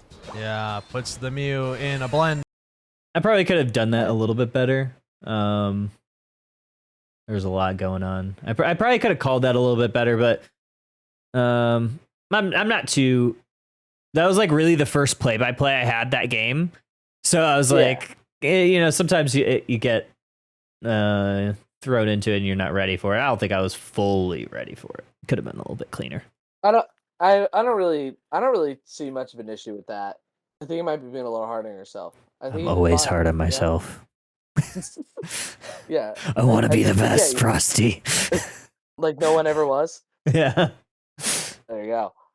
Like, I don't know. I don't think that there was anything wrong with that in there.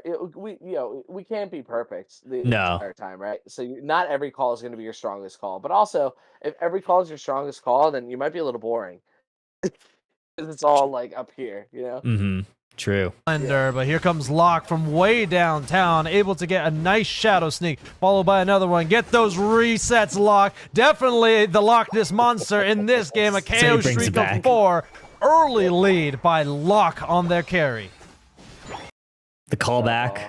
The callback. This is like a stand-up comedy staple of calling back to something that worked earlier in the set. Oh, totally. Yep, and he wraps it up nicely, puts a bow on it, gives you plenty of time to talk about what happened. Mm-hmm. Yeah, level 8 already at the 740 mark. That's pretty massive. Scarf doing a pretty dang good job in that top path, and V1 is kind of turned around this early pressure from Pocket Rockets. This is looking pretty good for them so far. No reference to the 69 points. No. Right. I could have. I totally could have. I didn't. But yeah, really, so the nice score up there. Yeah, the really nice score up there. No, I liked his handoff. Again, like super quick, like 15 seconds at most. Talked about Locke ticking into level 8 already. Talked about the nice job Scarf has done on the top side to keep things at bay. They're getting pushed a little bit, so I don't know exactly how nice they're doing, but keeping the score, like they haven't given up that goal, so they're doing perfectly fine. And then talking about the significance of version 1 winning the early game when Pocket Rockets, their strategy generally is pushing early, winning that engage, winning a lane, and then being able to snowball that lead so they have a nice score lead, so they can either just focus on scoring at Ray, and it doesn't really matter if they get it or not. That's typically what their play style is, what they like to do. So trying to call out like the importance of V1 winning this early game. Yeah, totally. Locke is going to take a look in this. Do that double invade. Yeah, the double invade. They put a lot of resources into the invade, and when it doesn't work out, you get a level 8 Mimikyu at 720. Yeah. Central area here, you can see the other captain of V1, and looks like they did vanish from off the screen. Oh, they almost got that. another shadow sneak. The camera just a little slow to follow in on the Mimikyu, but they are level 9 as they head to the top path for this engagement. Yeah, this has been a little bit of a different look here for version 1. Prioritizing the top lane. Big play with me, Unite is going to be falling upon that Blaziken Machamp going down. Still a Machoke right now. And Pocket Rockets is kind of on their heels right now. They don't seem to have an answer for this Mimikyu. Yeah, Locke has been on point. Good. Way to wrap up your point quickly there. Mm-hmm. And give it back to Draku. That was really good. But you added a lot in a short amount of time. Yeah. You know, again, like that less words is more. Sometimes it is. I probably could have even shortened it a little bit more. I use some of those crutch words, and this is a thing that I've noticed is I drop right now a lot as a crutch. Right now and right here. Right here, right now. Yep. Mine is right there. And if I'm doing interviews, it's first and foremost. So like, I know what my words are. Yeah, and I saw a sign the other day. It said obviously on it, and that's my friend's crutch word. So I literally sent him a snap of it. I was like, it's you. Somebody wants to vote for you. Oh my god. But yeah, again, like 15 seconds, added the value, got it right back because there's still some stuff going on. Give it right back to Draku. Yep. Point with the shadow sneaks. It's not the easiest ability to aim. It extends anytime you use it through a tall grass or a wall in the game. But if you're able to extend it, the full extension, you can get some really interesting ganks on some worried opponents here. Liko able to get the KO there with the Electro Ball secure. And they still got it with the Electro Ball. Yeah, Liko is crazy on that character. He's Liko's just amazing at all the bot lane attackers, and we've actually seen Liko play in the bot lane, played some all-rounders, like played Urshifu, because like it's this game has changed a lot in the sense that a lot of these teams don't play a mage. There are plenty of games where they don't play any sort of attacker. You'll see like here, obviously you have the Mew. Here you have the Cram, but it is a dive Hurricane, so it's not like that full true mage. So a lot of teams kind of play that, or like you'll see a lot of the EVs. Like you see a lot of like dive and then like a mid-range mage, like more speedster, all-rounder heavy than like prioritizing the long range. It's interesting how it shifted. Yeah, and it'll always evolve too, right? Mm-hmm. Eventually, we'll get more prio on mages again. On its lonesome, in the bottom path is version 1. Yeah, they do lose this Regieleki. Volsoon looking to just harass the members of V1 up in this top path, but here go Gatling Gulp Missile, not looking to harass, they're looking to take numbers, take names, but Mimikyu is able to throw a Shadow Sneak on it, and Atlay is just going to have to walk on away. Version 1 playing really good defense in this top path, Draku. Yeah, version that was 1 really really good to be able to, what's it called? Like, you were correct in saying harassing. But then, like, turning it around, like, so no, he's not looking to just harass. He's trying to take some names. Like, that's good. That's a good little twist that you did there. I like the twist, and then in the moment, I thought, I really thought Cram was gonna go down there, so I was like ramping up to call it, and that's where you hear that hesitation, and then I'm like, all right, let me pivot to what's the most important thing that happened. V1 played amazing defense. They didn't get the KO, but they defended that goal very well and prevented anything bad from happening and wrapped it up. Looking strong in the first half of the game, and I mean, looking at the side of Pocket Rockets, they're still waiting on one character to scale who has just hit level 9. There's that Metagross. I think that was a Unite move from Scarf going directly into a wall. Not the character you wall. want to hit here. Talonflame trying to fly away is able to get to the other side of that wall. But that still got away. Still got away. That was a pro Talonflame move. Yep. 2808. Doing good.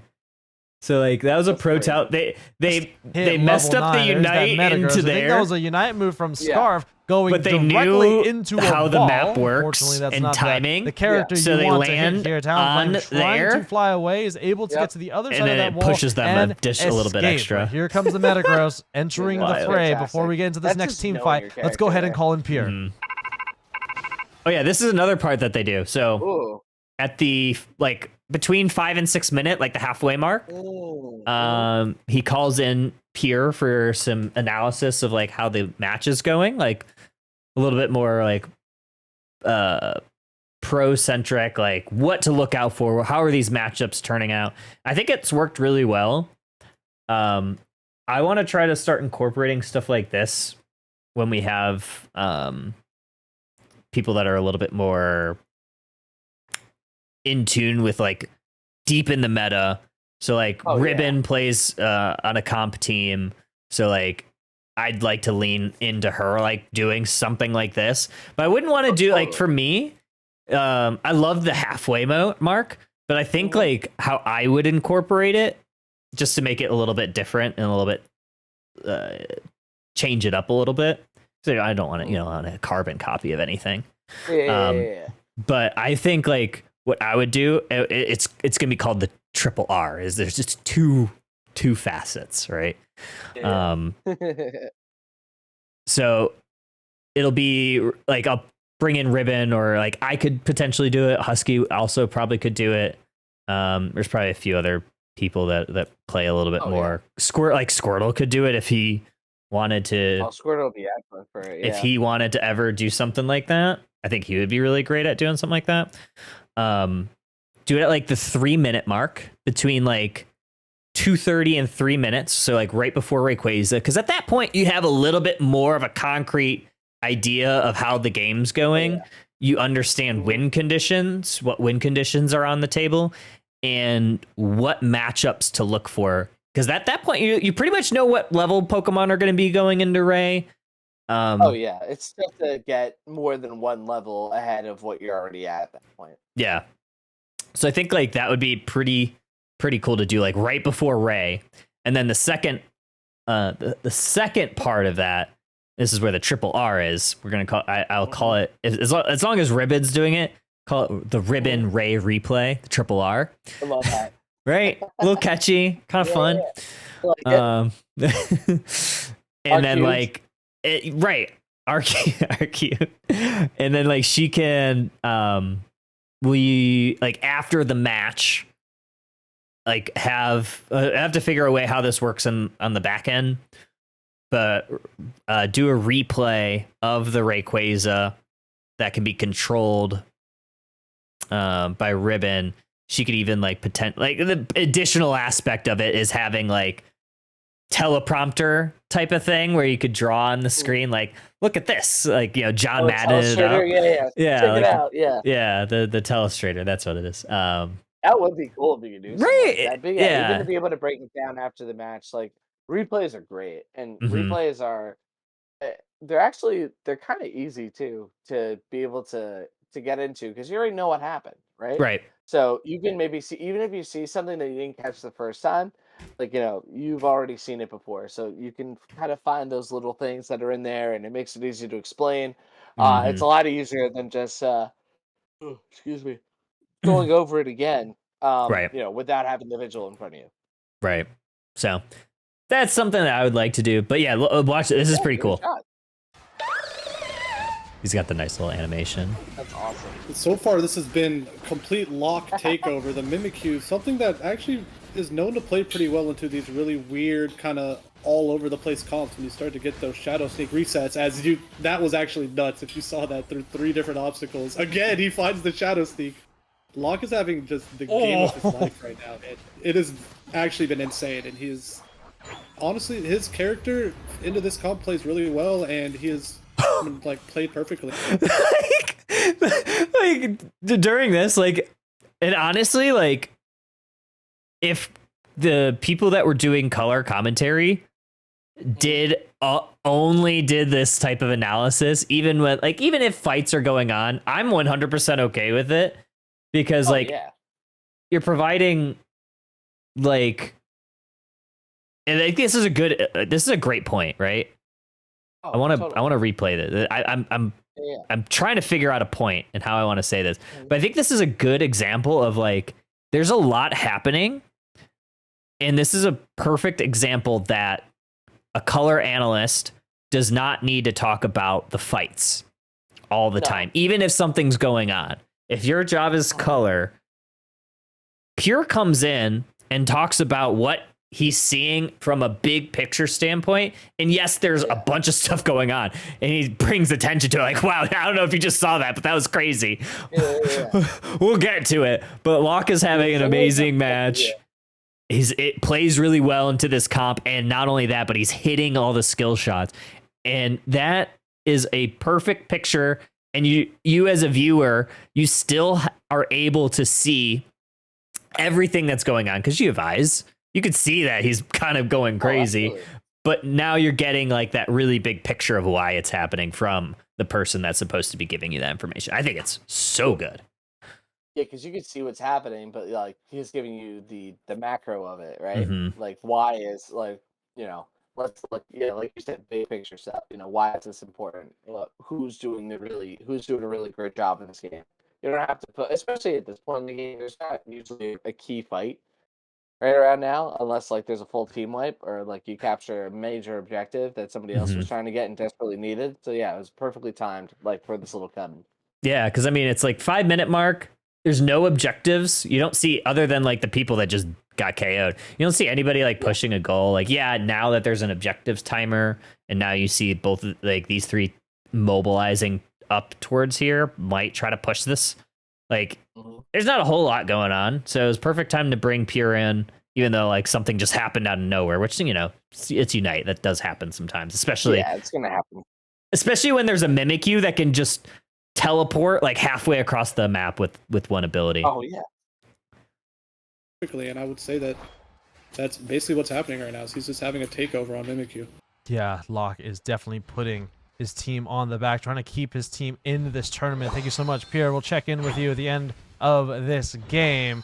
Again, Locke and version 1 back against the wall here in game technically number 4. They lose this one, they are out of the tournament. Still $200 richer, but of course they want to try to win this grand finals of the mid-season showdown. Whaley up into the sky with a Cotton Cloud crash, trying to get the KO on the Blaziken, and they do. Oh my gosh. Just kind of piggybacking of Pure here. It just doesn't seem like Locke is missing. He is absolutely locked in. You know what I'm saying? Hey, locked and loaded. No one said it. I wanted like, wow. I was like replaying. I was like, no one said that he was locked in. I'm going to say it. Hey, there's another KO onto the Sableye this time. Here comes a big fly onto Metagross, and these Shadow Sneaks, these Shadow Claws are chunking down the all-rounders, the Blaziken, the Metagross, the Machamp. It's been a really strong play here from Locke, and it's going to be tough to slow him down. Something for you to use in the Really future, good attempt. because you said like that's a big fly there. Yeah. If you want to make a baseball reference, that's a big fly, and he's out of here, back to the Pokemon Center. Like, turn it into a home run call. Yeah. Ooh, I like that. All right. I'm picking up what you're putting down. I'm just saying, references, baby. They're a good time. Attempt there for the boosted auto, followed by the Electro Ball from the Mew. Unfortunately, no Blaziken secure. Just too strong, as it's always been. Let's go ahead and take a look at our bottom path, where it looks like Scarf able to get the secure away from the Sableye. And no gremlin activities in the bottom path, but unfortunately, it's not the same story up here in the top. Oh yeah, Dracu's got great voice for commentary. Yeah. Path version 1 falling at the knees. It's Pocket Rockets getting the Regieleki into that tier 1 and cashing in huge. I think part of it's too is Dracu is very good friends with Zero in on Alex. And I think Dracu started casting and learning from Zero, and Zero does baseball. Right. Yeah, so like I was gonna say, 'cause he sounds like a baseball broadcaster when he's doing these games. 100%. No, that's total. That like 100% makes sense. Yeah. Yeah. I think I just put those two together. Huge, both on tier 1 and now on tier 2. 40 points from Pooty on the tier 2 goal zone. Yeah, that was pretty nice there. Good recognition by Pooty to know that, kind of where the members of V1 were able to get that extra 40 in. And then now another 31 coming in from Falsoon on the Sableye. That's pretty massive, giving them a pretty decent score lead at this point. So version 1 now a little bit on their heels, but they're kind of in the advantage here, a little bit in the driver's seat when it comes to these levels. Yeah, Metagross. I used a lot of crutch words there. Yeah. Could have been better. could have been a little bit cleaner, I think. Yeah. But you recognize it, right? And like that's something like you can't change it there, so you can always move forward with it. Gross been fairly quiet in the first 3 quarters of the game. Final stretch 45 seconds. We got a moment to talk about the field state, the board state so far. 193 to 148, a small lead by the Pocket Rockets. So this is where you would and want to somehow bring in Pocket Rocket, doing, right? Yeah, like I would probably say like even a little bit before, like when Draku started taking out, like this is where I would kind of bring them in and talk about like those big things. Cause like right now, like, like you would either know that there's going to be an objective. If there's an objective, maybe you wait until, or you do it a little bit sooner just so they can talk about like, are the teams going to go for the objective? Is it a good idea? Is it a bad idea? Right. But like, no, at this point, you probably knew 245. You know that there's not going to be an objective. If there's not a 30-second timer at 245, no one's going to likely go for it. Yeah. Maybe if it's at exactly 245, it shows up, you might start seeing the teams mobilize. But at that point, like, okay, well, let's just do it now. Talk about it. But yeah, I think that would have been a good time. Like if we were to do it, like, yeah, you could talk about the field state. You could talk about, hey, yeah, this level 13 Mimikyu is insane. Like if they're able to get level 14, if they're able to pick off, the Blaziken, because like if I'm version 1, I want to pick off Blaziken, and then I want to make sure Cram doesn't unite in the middle of the Ray fight. Those are like the 2 things that I probably want nothing to do with. Metagross you can usually deal with. It's tough, but Mimikyu kind of works really well with it because the Shadow Claws chunk it down. You just need something to kind of finish it. So Metagross can be a little bit scary, but I think version 1 kind of can do that, especially since you have a Mew that can like Solar Beam and chunk it from a distance. Rockets has still found their Blaziken. That's none. Yeah, they have no sustain. The only real sustain they have Blaziken self-sustain, and then Metagross's shields from Gyro Ball. Yeah. In Cranberry to be of the same level as this player here. Locke has been in the driver's seat for all game. Let's see if he can close this one out for version 1. Yeah, 20 seconds till Rayquaza. Here goes another Shadow Sneak that's looking to hit. Big Gyro Ball gives Metagross a ton of shields. They're going to lock onto this Hoopa. Wow. They're going to hit their Unite button, and that's an early Unite move. Are they going to be able to get as much value as they want? They do get the Slowbo. There comes the play with me, and it looks like Cramorant's going to go down, so both teams just kind of trading some of their Unite moves. This is going to be the fight, Draku. Yeah, Mew's able to get a KO streak of 3. Liko really put on a clinic with his character. Only one left. Yeah, it's just like, it's one of those things, like, and that's why you want to, like, at the 3-minute mark, you want to get the pro analysis in, because they might talk about something. Because you get them out too. Yeah, and you want to get them out before that, so. Because that was kind of like a weird time, and it did start a little bit soon. Yeah. Left alive. That might be something too. Just kind of, I could recognize that the play-by-play, like this was going to be it, and I could probably handed it off a little bit sooner. But honestly, I'm fine taking play-by-play there and then handing it off if anything else crazy goes down. Yeah, no, for sure. For Pocket Rockets is the Metagross. Can Anonymous make something happen here? Lots of really good secure on the side of version 1. The Metagross is able to steal that one away from version 1, and 2 characters down from version 1. Locke is going to watch as his team has to defend against the Pocket Rockets. Do they have any shields, though? Oh, that was heartbreaking. Yeah, that was rough. That would have tied. Like if they win, nowhere near it. Yeah, that's tough. Yeah, because if they win this, they tie up the series and it goes to a single. Like elimination. Like it's best of one at that point. Let's go ahead and rotate around the players. Etley has a shield. Let's see if Pooty has one. It's just Etley with the shield, but they do have the lead. Wow, what an incredible steal from that Metagross. Yeah, it's just the one shield, but there are some goal zones to score on. Etley is making a beeline towards that bot lane, and you do have that Sableye. That's a harasser. That's someone that's going to score. There goes 100. There goes another 44 for Pocket Rockets. This is looking rough for V1. They do get the 100, so this is not over, Draco. Yeah, but Kramer has another shield available to them. Right as the engage happens. That was a perfect good time to end. That was a good one. Just in time. Yeah. Yep. I'm okay with that. That was like that was perfect. Yeah, I really liked that timing. I think Locke is going to find them going to that tier 2 goal zone. Here comes the Coliseum. Going to put that one up more like the Mausoleum for the slow bro. Make that Mausoleum for 2. He stole that from Dupe Snacks. Oh, he did? Wow. Yeah, Dupe Snacks used that in Worlds. And it was amazing. Yes. Like it's great. It's so good. It's so good. Yeah, Draco, or not Draco, Dupe Snacks.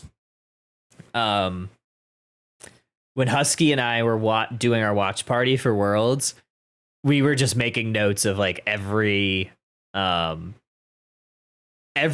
thing that we heard about from Dupe Snacks, and we're just like, yeah, he wrote that one down. Yeah, he was that one was in the back pocket. Yeah. Yeah. Whenever he has a good line, I suggest we call them doobies. That was quite the doobie. That was a doobie. Yeah. I like it. That was a doobie. That was quite the doobie.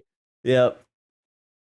10 out of 10. For 2 as Whaley does go down here, and we're 45 seconds away from crowning our mid-season showdown champion. Liko trying desperately to stay alive, getting a KO streak of 2, but it's going to be so difficult with how bitter Cranberry has been this entire series. Ooh, that's a good one. Yeah, that was a good one. So sweet for V1. They're going to have to find a path in. Turning it right around. Picking it right up, baby. Yep. Yep, that's improv 101 right there. That was so good. That was clean. That was very clean. That was excellent. Mew, there's the play with me. This might be the time to strike. Here comes a mythical mirage. There's a big KO from Mew. Are we gonna get some points in? This is looking like a rough stretch here. There's still 250 point gap that V1 has to make up, and this looks like it's it. It looks like Pocket Rockets. They are gonna be your grand finals champion of the mid-season Indigo League Showdown. Oh, such a frustrating end, I'm sure, for version 1. They won that team fight so confidently, but the Rockets found their way in this game. I think Pure watched their set against Team GoGo earlier on today. It was very much like this. Version 1, Team GoGo, with their foot on the gas, having a very dominating position even after these fights, but a lucky secure, a hero from the Pocket Rockets, this time from Anon, able to seal this one away from the Rockets and win the mid-season showdown. Very nice. Yeah, I don't think we told Anon. Again. Mm-hmm. It works, because you guys know that about each other. Normally I'd get on you guys for that, but that's like how you guys operate, so it works. And I think it sounded really good as well. Mm-hmm. To play Metagross, so we might have to relook to see if that was legal to play, because that play to steal that was totally illegal. What an incredible heroic play. Anon, so I love Zalu was. Yep. They were the one that played. They played Lapras because apparently every time they make the grand finals, they ask the casters who they want. Who the casters want them to play. I said Lapras. Okay. So he played Lapras, and then Draco got to pick, and he played Greninja. And he didn't ask us for this game. So that's where I was like, I gotta check if Metagross is legal to play, because that was illegal. Yeah, it was illegal. That steal was nuts, and it completely turned the tides. Yeah, playing at the Pocket Rockets so desperately needed, and that's gonna be the game. That's gonna be the set. That's gonna be the tournament right there. Pocket Rockets unstoppable. Unstoppable. Set match. Yeah. There are a couple points, but like it's like good to see progress, and like some of the things that I was doing a lot, I'm not seeing them as much. which is pretty cool. Well, that's good. That means you're learning, right? I mean, it for me, like listening to you, and especially since I don't hear you every week, I think makes it even a little bit better. It's like I can hear the improvement. So that was one of the best, if not the best. Hell yeah. Hell yeah. Alright, Alrighty. we wrap this up with a clean sheet. We wrap it up with a clean sheet. If you need, do we need a break real quick before we do this? Water, anything? I'm ready. I'm ready to roll. I've got my hydration. Hell yeah. So I'm all. I'm gonna just do a quick leg stretch. Just stand up for a second, so I'm not like cramping. And also need, because I am old and my back still hurts, so I'm just gonna try to be mindful of that too. In Atlanta. Ugh, it's so bad, man. I had my hydration delivered to me. It was very, very kind of Crystal. Oh. He actually. Oh, did I ever tell you this? She made me a Stay Frosty jacket. Oh hell yeah. Oh, it's awesome. With my job, like I'd wear it to all the hockey games, and then people would be like, "Oh, like they'd point it out, and then they would recognize me when I wore it other places." It was great. I love that jacket. Mm-hmm. Nice. All right, a little context for this one. So this is Zeta Division versus Zora Tigers Gaming, XTG for short. Both teams played in Worlds. Zeta Division, they are formerly Kabi-chans, so that was the team that won AOS, or not won. They came in second place at AOS Cup. And then this is a losers round match in Unity Clash, if you're familiar with Unity Clash. Gotcha. Okay.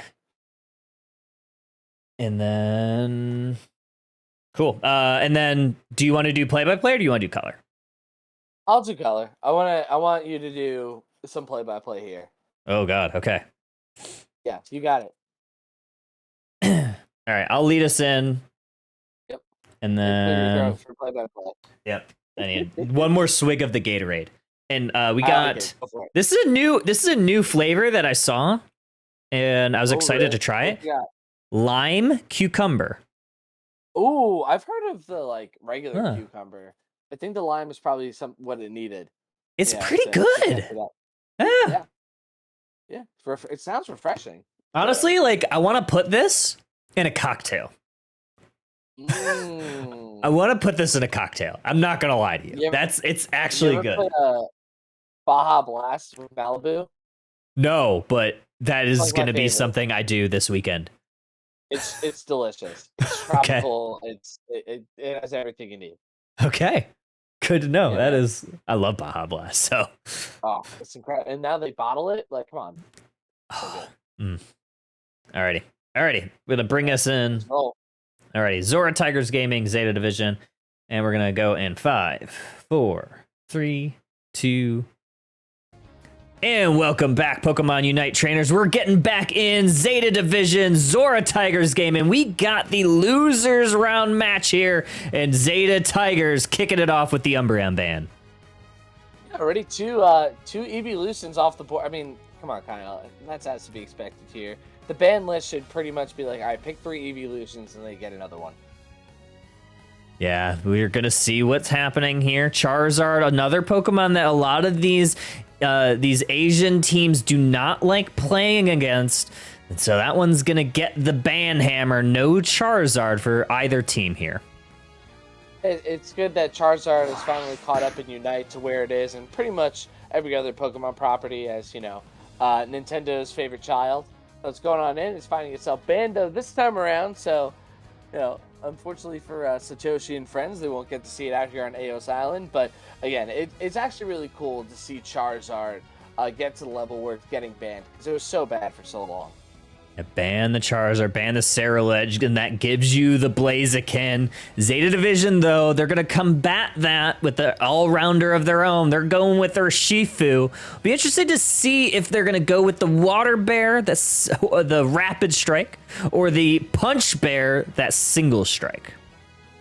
Yeah, it appears to me, based off the item choice, Kyle, unless they switch it around, that should be the Water Bear. Weakness policy, you want to be up in the fight. And also, by having that full heal, that should indicate as well that should be a water bear, because you are unstoppable when you have that wicked blow, so you wouldn't necessarily need that item. But over this time around, yeah, this thing just wants to get down and dirty with everybody on XTG.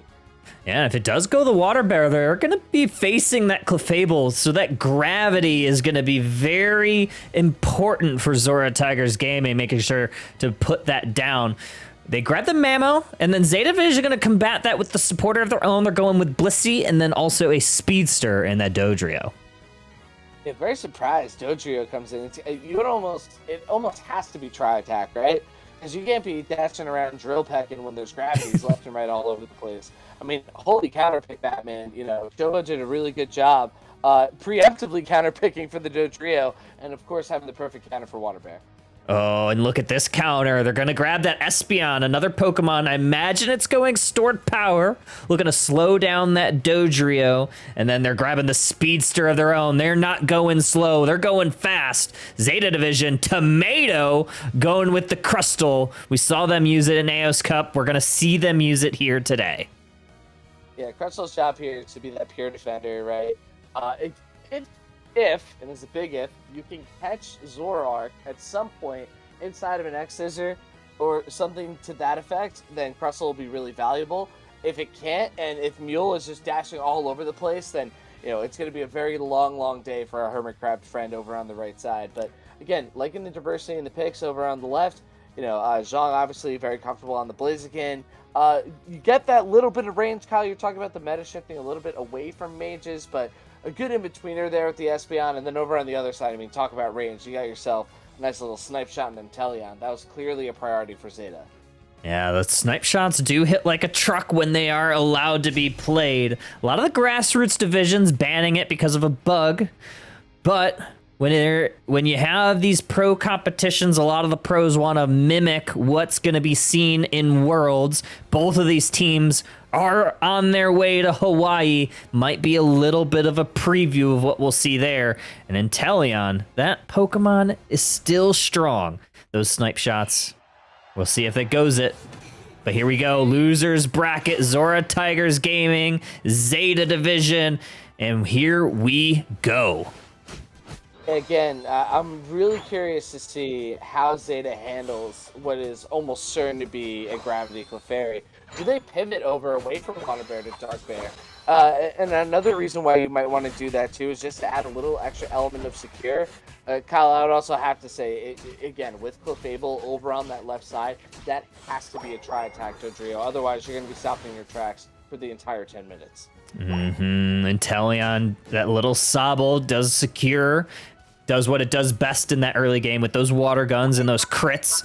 Gets the secure. Clefable doing what they want to do, and that's going to be stacking those special attack specs up in the top lane. The Dodrio is able to clear that along with that Chansey, that contested farm, but Zoroark looming in the shadows. It literally lurking in the grass right now, just waiting for its opportunity to pounce. Water Bear looking to be its first victim. A couple of dashes back and forth. No harm, no foul. And it's going to stay concealed in the illusion of being invisible. Now we'll see how these 850 birds go. Both teams only sending 3 members up. Feint attacks coming out from Zoroark. Clefable finally getting online, and neither team really looking to do much against each other. They kind of retreat for a little bit, but this Zoroark's looking to maybe go in and invade. It's getting a little aggressive here, and fortunately for XTG, it's able to get out of it. Let's see if Water Bear, it's able to go on down, get a couple of big punches in. Trap now is the Espeon, Kyle. Doesn't look like it can get away cleanly. Oh, it's going to try to, but the Blissey is going to try to smack it away. Look at this. Swinub getting a KO on the Drizzile. Tomato is hunting down the Swinub, able to get it. And then in that back lane, Blissey was able to take down that Sylveon, or Espeon. Jeez, usually you throw tomatoes if somebody did a bad job, but Tomato doing an excellent job there on stage.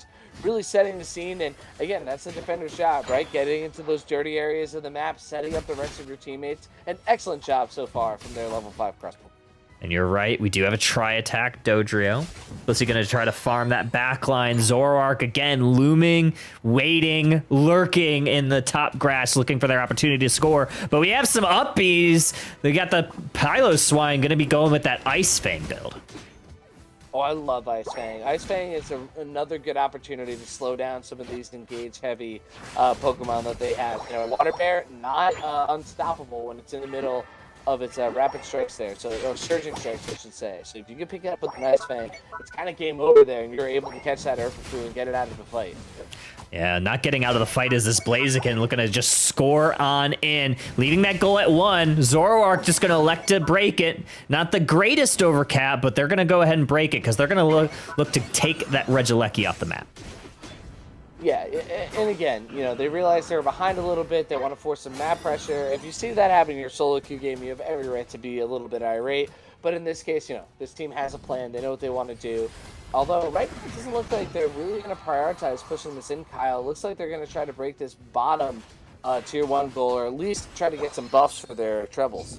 Yeah, but Lucky does just walk on in, and now we have XTG just going full send into this tier 2 goal. They're going to get a ton of points in. They're leaving it at 4. No, they're breaking it. Inteleon tries to throw a snipe shot from the back line, but they don't find anything. And look at this. The Piloswine helping take out the Urshifu. A KO streak of 3 for Blaziken.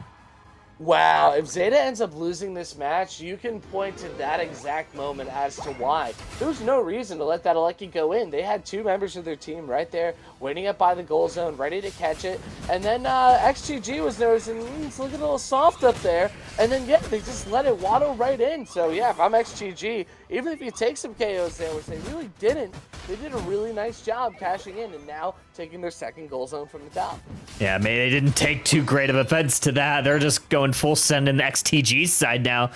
Dodrio getting a couple of KOs, bringing them up to a level 11. Now, Blissey on this tap path is going to get a nice little 32-point dunk in on that tier 1 goal, increasing their, decreasing XTG's score lead here, 215 to 157, nearing the halfway mark. Yeah, it's getting pretty close here. You know, but the feel, though, is very in favor of XGG. But if you're Zeta Division, you're not down by that much. And, you know, these teams are both so good. They're both headed to Hawaii. You know, they're not teams that are going to be giving up, especially at the halfway mark. We're not going to start seeing, you know, those little green circles over in the top right of your screen that are block everything at this point. Let's see if they can turn around with a nice little fight here, trying to grab this tier 1. Oh, every member of Zeta Division just ganging up on the pilot or the Mamoswine now. They get KO'd, and this fight is taking towards this tier 1 goal of XTG. The Regieleki is on the map. The overheat is out from Blaziken. The snipe shot misses, goes a little bit wide from Inteleon. Now, Zeta Division just kind of holding true, holding their formation, not letting the Zoroark take the KOs. Yeah, it's going to be interesting to see what happens here. They're going to have to hit a bunch of these snipe shots and start chunking them down over on the side of XGG, because XGG's got that goal zone still up, so they can heal, they can go back, and also they have Clefable to help them out with those Moonlights. Oh yeah, here comes the Mammoth Mash from Mamoswine. They're gonna throw the Ice Fang, grab it, but in the back line, you have Zoroark taking the Regieleki. That is gonna march on towards that central base. And now we have the Nightfall Days Unite move out. Zoroark looking great here, but Blaziken looking better at level 12. But again, the key to that, right, just like in a football game, the offensive line, that front line, created a lot of space to help get the job done. That Mamo put in some serious work in a 1v2 to clear that space, to make sure that some big threats were away from its squishies, and did a great job, once again, just plowing that way forward, giving them time to shred down that objective, and honestly, right now, doing the same thing. Oh, another huge Ice Fang from Mamoswine. That was massive. And another score going in. This 47-point dunk from Zoroark's not going to go in. They're just going to go back towards the fight. They're looking for Dodrio. They're looking for the KOs. They're looking for scores now, and that goal zone down. XTG taking that one. And now a basement Reggie awaits here. It is a Registeel. Looks like Urshifu is going to try to cap that 50. Is he going to have enough time? It might be just a little short, yeah, without help on that goal pad. You know, it really wasn't going to be able to get anything done. Not quite sure what the Blissey was doing, not helping them out over there. But, yeah, Kyle, as you alluded to before, that basement Reggie was free. Yeah, big buff to the special attack and attack for the next 90 seconds once they got it. It's not going to really extend into the Ray, or at least much of it. Zoroark looks for another KO. They're looking to get Tomato, but that Tomato is not quite ripe enough yet. But Blissey goes down instead. Zeta Division on their heels right now with 30 seconds to Ray. And look at that timer up in the top path. There is another Regieleki available. Yeah, you're right, Kyle. Tomato looking a little green for these engages here. And even though the Mammoth is also at level 11, it just had a bigger impact over on that side in terms of the defender-on-defender matchup. And honestly, I would go as far to say winning that, little micro part of this game has made a huge difference for the rest of FCG. Oh, here we go. We are the triple trample out from Dodrio. They're very low on their health bars, but Espeon gets KO'd in the fray. That's at least going to stall out. No Regieleki is gotten, but both teams trading some KOs. Urshifu's going to try to get a KO. Blissey goes down. Crustle now goes down. And look at the Unite move economy. We don't have a ton left. And Zeta Division, just in a blink of an eye, they are looking rough. Well, Zeta Division also, they weren't able to pop any Unites. I mean, Crustle still has there's still the Bliss assistance. Urshifu, I guess, was able to use it at some point, and Teleon didn't use theirs. So, able to rip right here. Yeah, you got yourself a little 5-on-2. Let's see if they can get it done at the very end here. We got a snipe shot, but ultimately, it is the Espeon that's able to secure it. And Kyle, honestly, the score was pretty close, but XGG seemed to be in control this entire game. Yeah, they absolutely controlled that top fight. Any fight that they wanted to pick, it seemed like they were able to take full advantage, and now the score lead is looking insurmountable if you're Zeta Division. You're going to see some more 50-point dunks try to go in, but when you have an Urshifu that pierces those shields, it doesn't quite matter. Some of them weren't going to be able to go in. Regardless of that, though, the score needs to be happening for Zeta Division. I don't know if they have enough points in their pockets and even potentially even enough time to get over to the other side of the map. Yeah, they would need a miracle here. They would need some huge play and a big gap by XGG in order to get it done here. XGG has just done a really nice job of positioning all game long, keeping their squishy safe as, again, we see the Crustle go down, so the defender battle once again goes to Mamoswine, getting those extra stuns and freezes, really getting the job done for them. And again, just being able to keep that Espeon healthy and being able to keep even that Zoroark healthy so they could dance around and do what they have to do. So everybody played their role incredibly well for XGG. Zeta Division didn't play poorly, Kyle, but certainly some things to work on. Ooh, yeah, the Clefable kept the XTG on Zeta Division's side of the map for the last pretty much minute there. If I was doing my math correctly, those healing numbers are going to be massive for that Clefable, and it didn't really seem like Zeta Division really had the burst that they needed to chunk through all of the shields, all of the healing. It doesn't matter, though. XTG got the Ray. That is the way. They're going on to the next round. Raise the way. They win by 300 points, 481 to 181. Mamoswine 15 assists there, and J-John just with an excellent game. 120k damage over on the side for the Blaziken. As we continue to click through, I would have liked to see those stats a little bit longer here. But as you can see that game flow, right, Kyle? XGG had that early lead. There were a few moments there where Zeta Division started to play really, really well, but XGG from the very beginning were able to put their foot on the gas and keep there the entire time. And now you get to see the cat. I love it. Couple cats, right? Couple cats. 2 cats. Yeah, there we go. A pair of cats. Pair of cats. Very nice. That was good, man. That was fun. We haven't done one in a while, so that was I really know. cool. We need to cast together again. I know. I have to find more time to get in on it and do it. I know that you had reached out for the I think it's for Indigo, but I couldn't fit it in with what I've been doing. But hopefully, at some point during the fall, we'll be able to get on a lot more. That's why I want to make sure that I was able to come and do this with you. Absolutely. Yeah, and there's I did post. There's four things coming up, so take a look at the dates, see if any of them work for you, and we'll get you in on something. Absolutely. I'm now in charge of my own work schedule for my broadcast, so that's really nice. So that will make it easier for me to find some time. But yeah, nice. It's very nice. Mm-hmm. Heck yeah. Awesome. I tagged it in the Pandicorn one, so take a look at it. look at the Google sheet. I dropped the Google sheet in, so feel free to look at it. Very nice. Any of the dates work for you? Just mark if you're available or not, and then once I get a more of a concrete of who's available, we'll kind of try to spread Is them it in the out. playground or the Pillow Fortress? Pillow Fortress. Pillow Fortress, gotcha. Put it in the. All right. Oh yeah, I see it. Perfect. Yep, I see it. Yeah, Right there's here. four things coming up. So Okay. that we know of. Very There nice. might be more later on, but yeah. Okay. TBD. Pandicorn event. Yep. Very nice. Okay. Exactly. All right, Kyle. Awesome job today, man. That was awesome. you That was too. great. This is a really, I knew this was a good idea you had, but the way that you've been executing it is spectacular, and always admire your pursuit to continue to get better. If you're not trying to get better at whatever it is that you're doing, then why even do it? There's always room for improvement. I mean, unless you're like, I don't even know. I feel like there's always room for improvement, no matter who you are, what you're doing. You know, there's always small ways, and the reason why I wanted to do it, mostly because I want not only to break down my own stuff, and I would do that by myself, but I feel like it's always better to do it with somebody because you could get both perspectives. Because I don't know about you, I am literally my worst critic, so I would just heavily scrutinize anything that I do. And if someone's there to be a little bit nicer to me than I'm nice to myself, then that helps too. Because you gotta kind of put a real perspective on it too.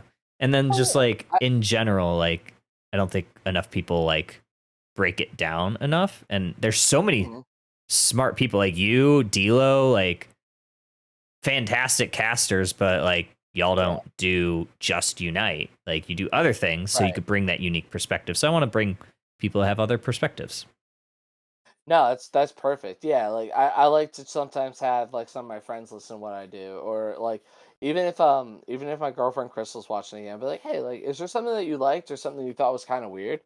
And even from that perspective too, she doesn't have experience broadcasting, but she knows as an audience member what she would want to hear, and also knows me, So yeah, to be able to garner input from all sorts of different sources is always a good thing. We talked about this at the beginning, right? It's not just with your word choices. Anytime you have any sort of diversification in something, it's 99.999% of the time it's going to be better than if it didn't have it. Unless your goal is to be homogenous, which and this is that's not something fun. you want. Yeah, it's not fun. But this was fun. Good. Well, I'm glad that you had fun. And then any suggestions? I'm always looking to make this format better too. So not just my casting, but always trying to tweak on this. Obviously, only the third one. But if you ever have any suggestions too. Yeah, I was gonna say, do you always want to go over the entire game for that? Because I find sometimes with those reviews, I guess Unite's short enough that you can get it done, but no. I don't know if you need to spend as much total time doing that, but that's a preference thing too. Yeah. It depends what your priority is. Because Unite is unique in the sense that you can do the whole game in 10 minutes. But today, you and I had a lot to talk about in just one little stretch. True. So even if you wanted to do key points, right, moving forward, if you wanted to be oh, let's go over the draft, the beginning of the match, little transition in the middle, and the raid fight, right? And then if you wanna, you could even I'm not saying you need to do this or even that you should do it, but if you had wanted to break things down into all right, this time for the SteelAgency, I want to work on my handoffs, or I want to work on my ring, and the next one, I want to work on the beginning of the match, I want to work on the draft. So if you want to try to maybe split it up that way, that could be another way to do it, so that you can focus on one little aspect instead of doing improving on the whole thing each time. Ooh, yeah. You know what? I think that's something I can incorporate. For my here's how I'm thinking about it. For people who are tenured or experienced casters that want to focus on a specific thing, I think we could kind of tailor it, but they would have to tell me so I can prepare the VOD for it, or VODs. I could do that for like my own, I think, a little bit more easily, because like at this point, like I know certain things that I want to focus on. So I could do that for mine. Or like if someone comes on for a second time and they have like a specific thing that they want to focus on, I could do like, hey, let me just grab these 10 Ray fights and we just do Ray fights. Like I want to, I think I like that. I'll have to cook with like the form and like if there's, or just obviously just talk with the person, whoever is looking to do it, if they want to look up something specifically. I like it. I like it. Keep it fresh, keep it unique, you know? Because sometimes, like I would never be able to watch an entire hockey game, you know? Oh, yeah. And see how like, I'll take little points. I'm like, all right, how do I do in this point? How do I do over here? You know, or I want to work on like this. I want to work on what's going on when, you know, they're in the neutral zone. I want to work on, you know, Ooh, some of the things back and forth with there. Because that way you're breaking it up into pieces too, right? And you could really focus on and like get better at those things, and then naturally that puzzle, all those pieces are going to go together. I like it. I like it. Yeah. All right. Yeah, man. Well, cool. Totally, dude. All right, my friend. Other than that, I think we're wrapping up. Is there anything that you wanted to plug? Anything that you wanted to talk about before we find someone to raid? Watch some. You know, do your thing. Watch your Pandicorn streams. It's awesome. Do some more SteelAgency if you want to get into casting. You know, Kyle has improved so much in such a short amount of time. You have not even been doing this for a year yet, and it's such a good place to practice. So if you want to get better at casting, I don't think in Unite there's ever been a better time. So, you know, come on with Kyle. Come on with Husky for Hire. That's a lot of fun too. And you guys have a lot of crossover as well. There's a lot that you both have to offer. So the only things I have to plug are you guys, honestly. Love it. Well, I always appreciate it. Other than that, my friends, thanks for everybody for stopping by. Thanks for checking it out. I'll drop this on YouTube too for people to watch and learn and all that fun stuff. But until next time, we'll see you next time. Bye-bye. Take it easy, y'all.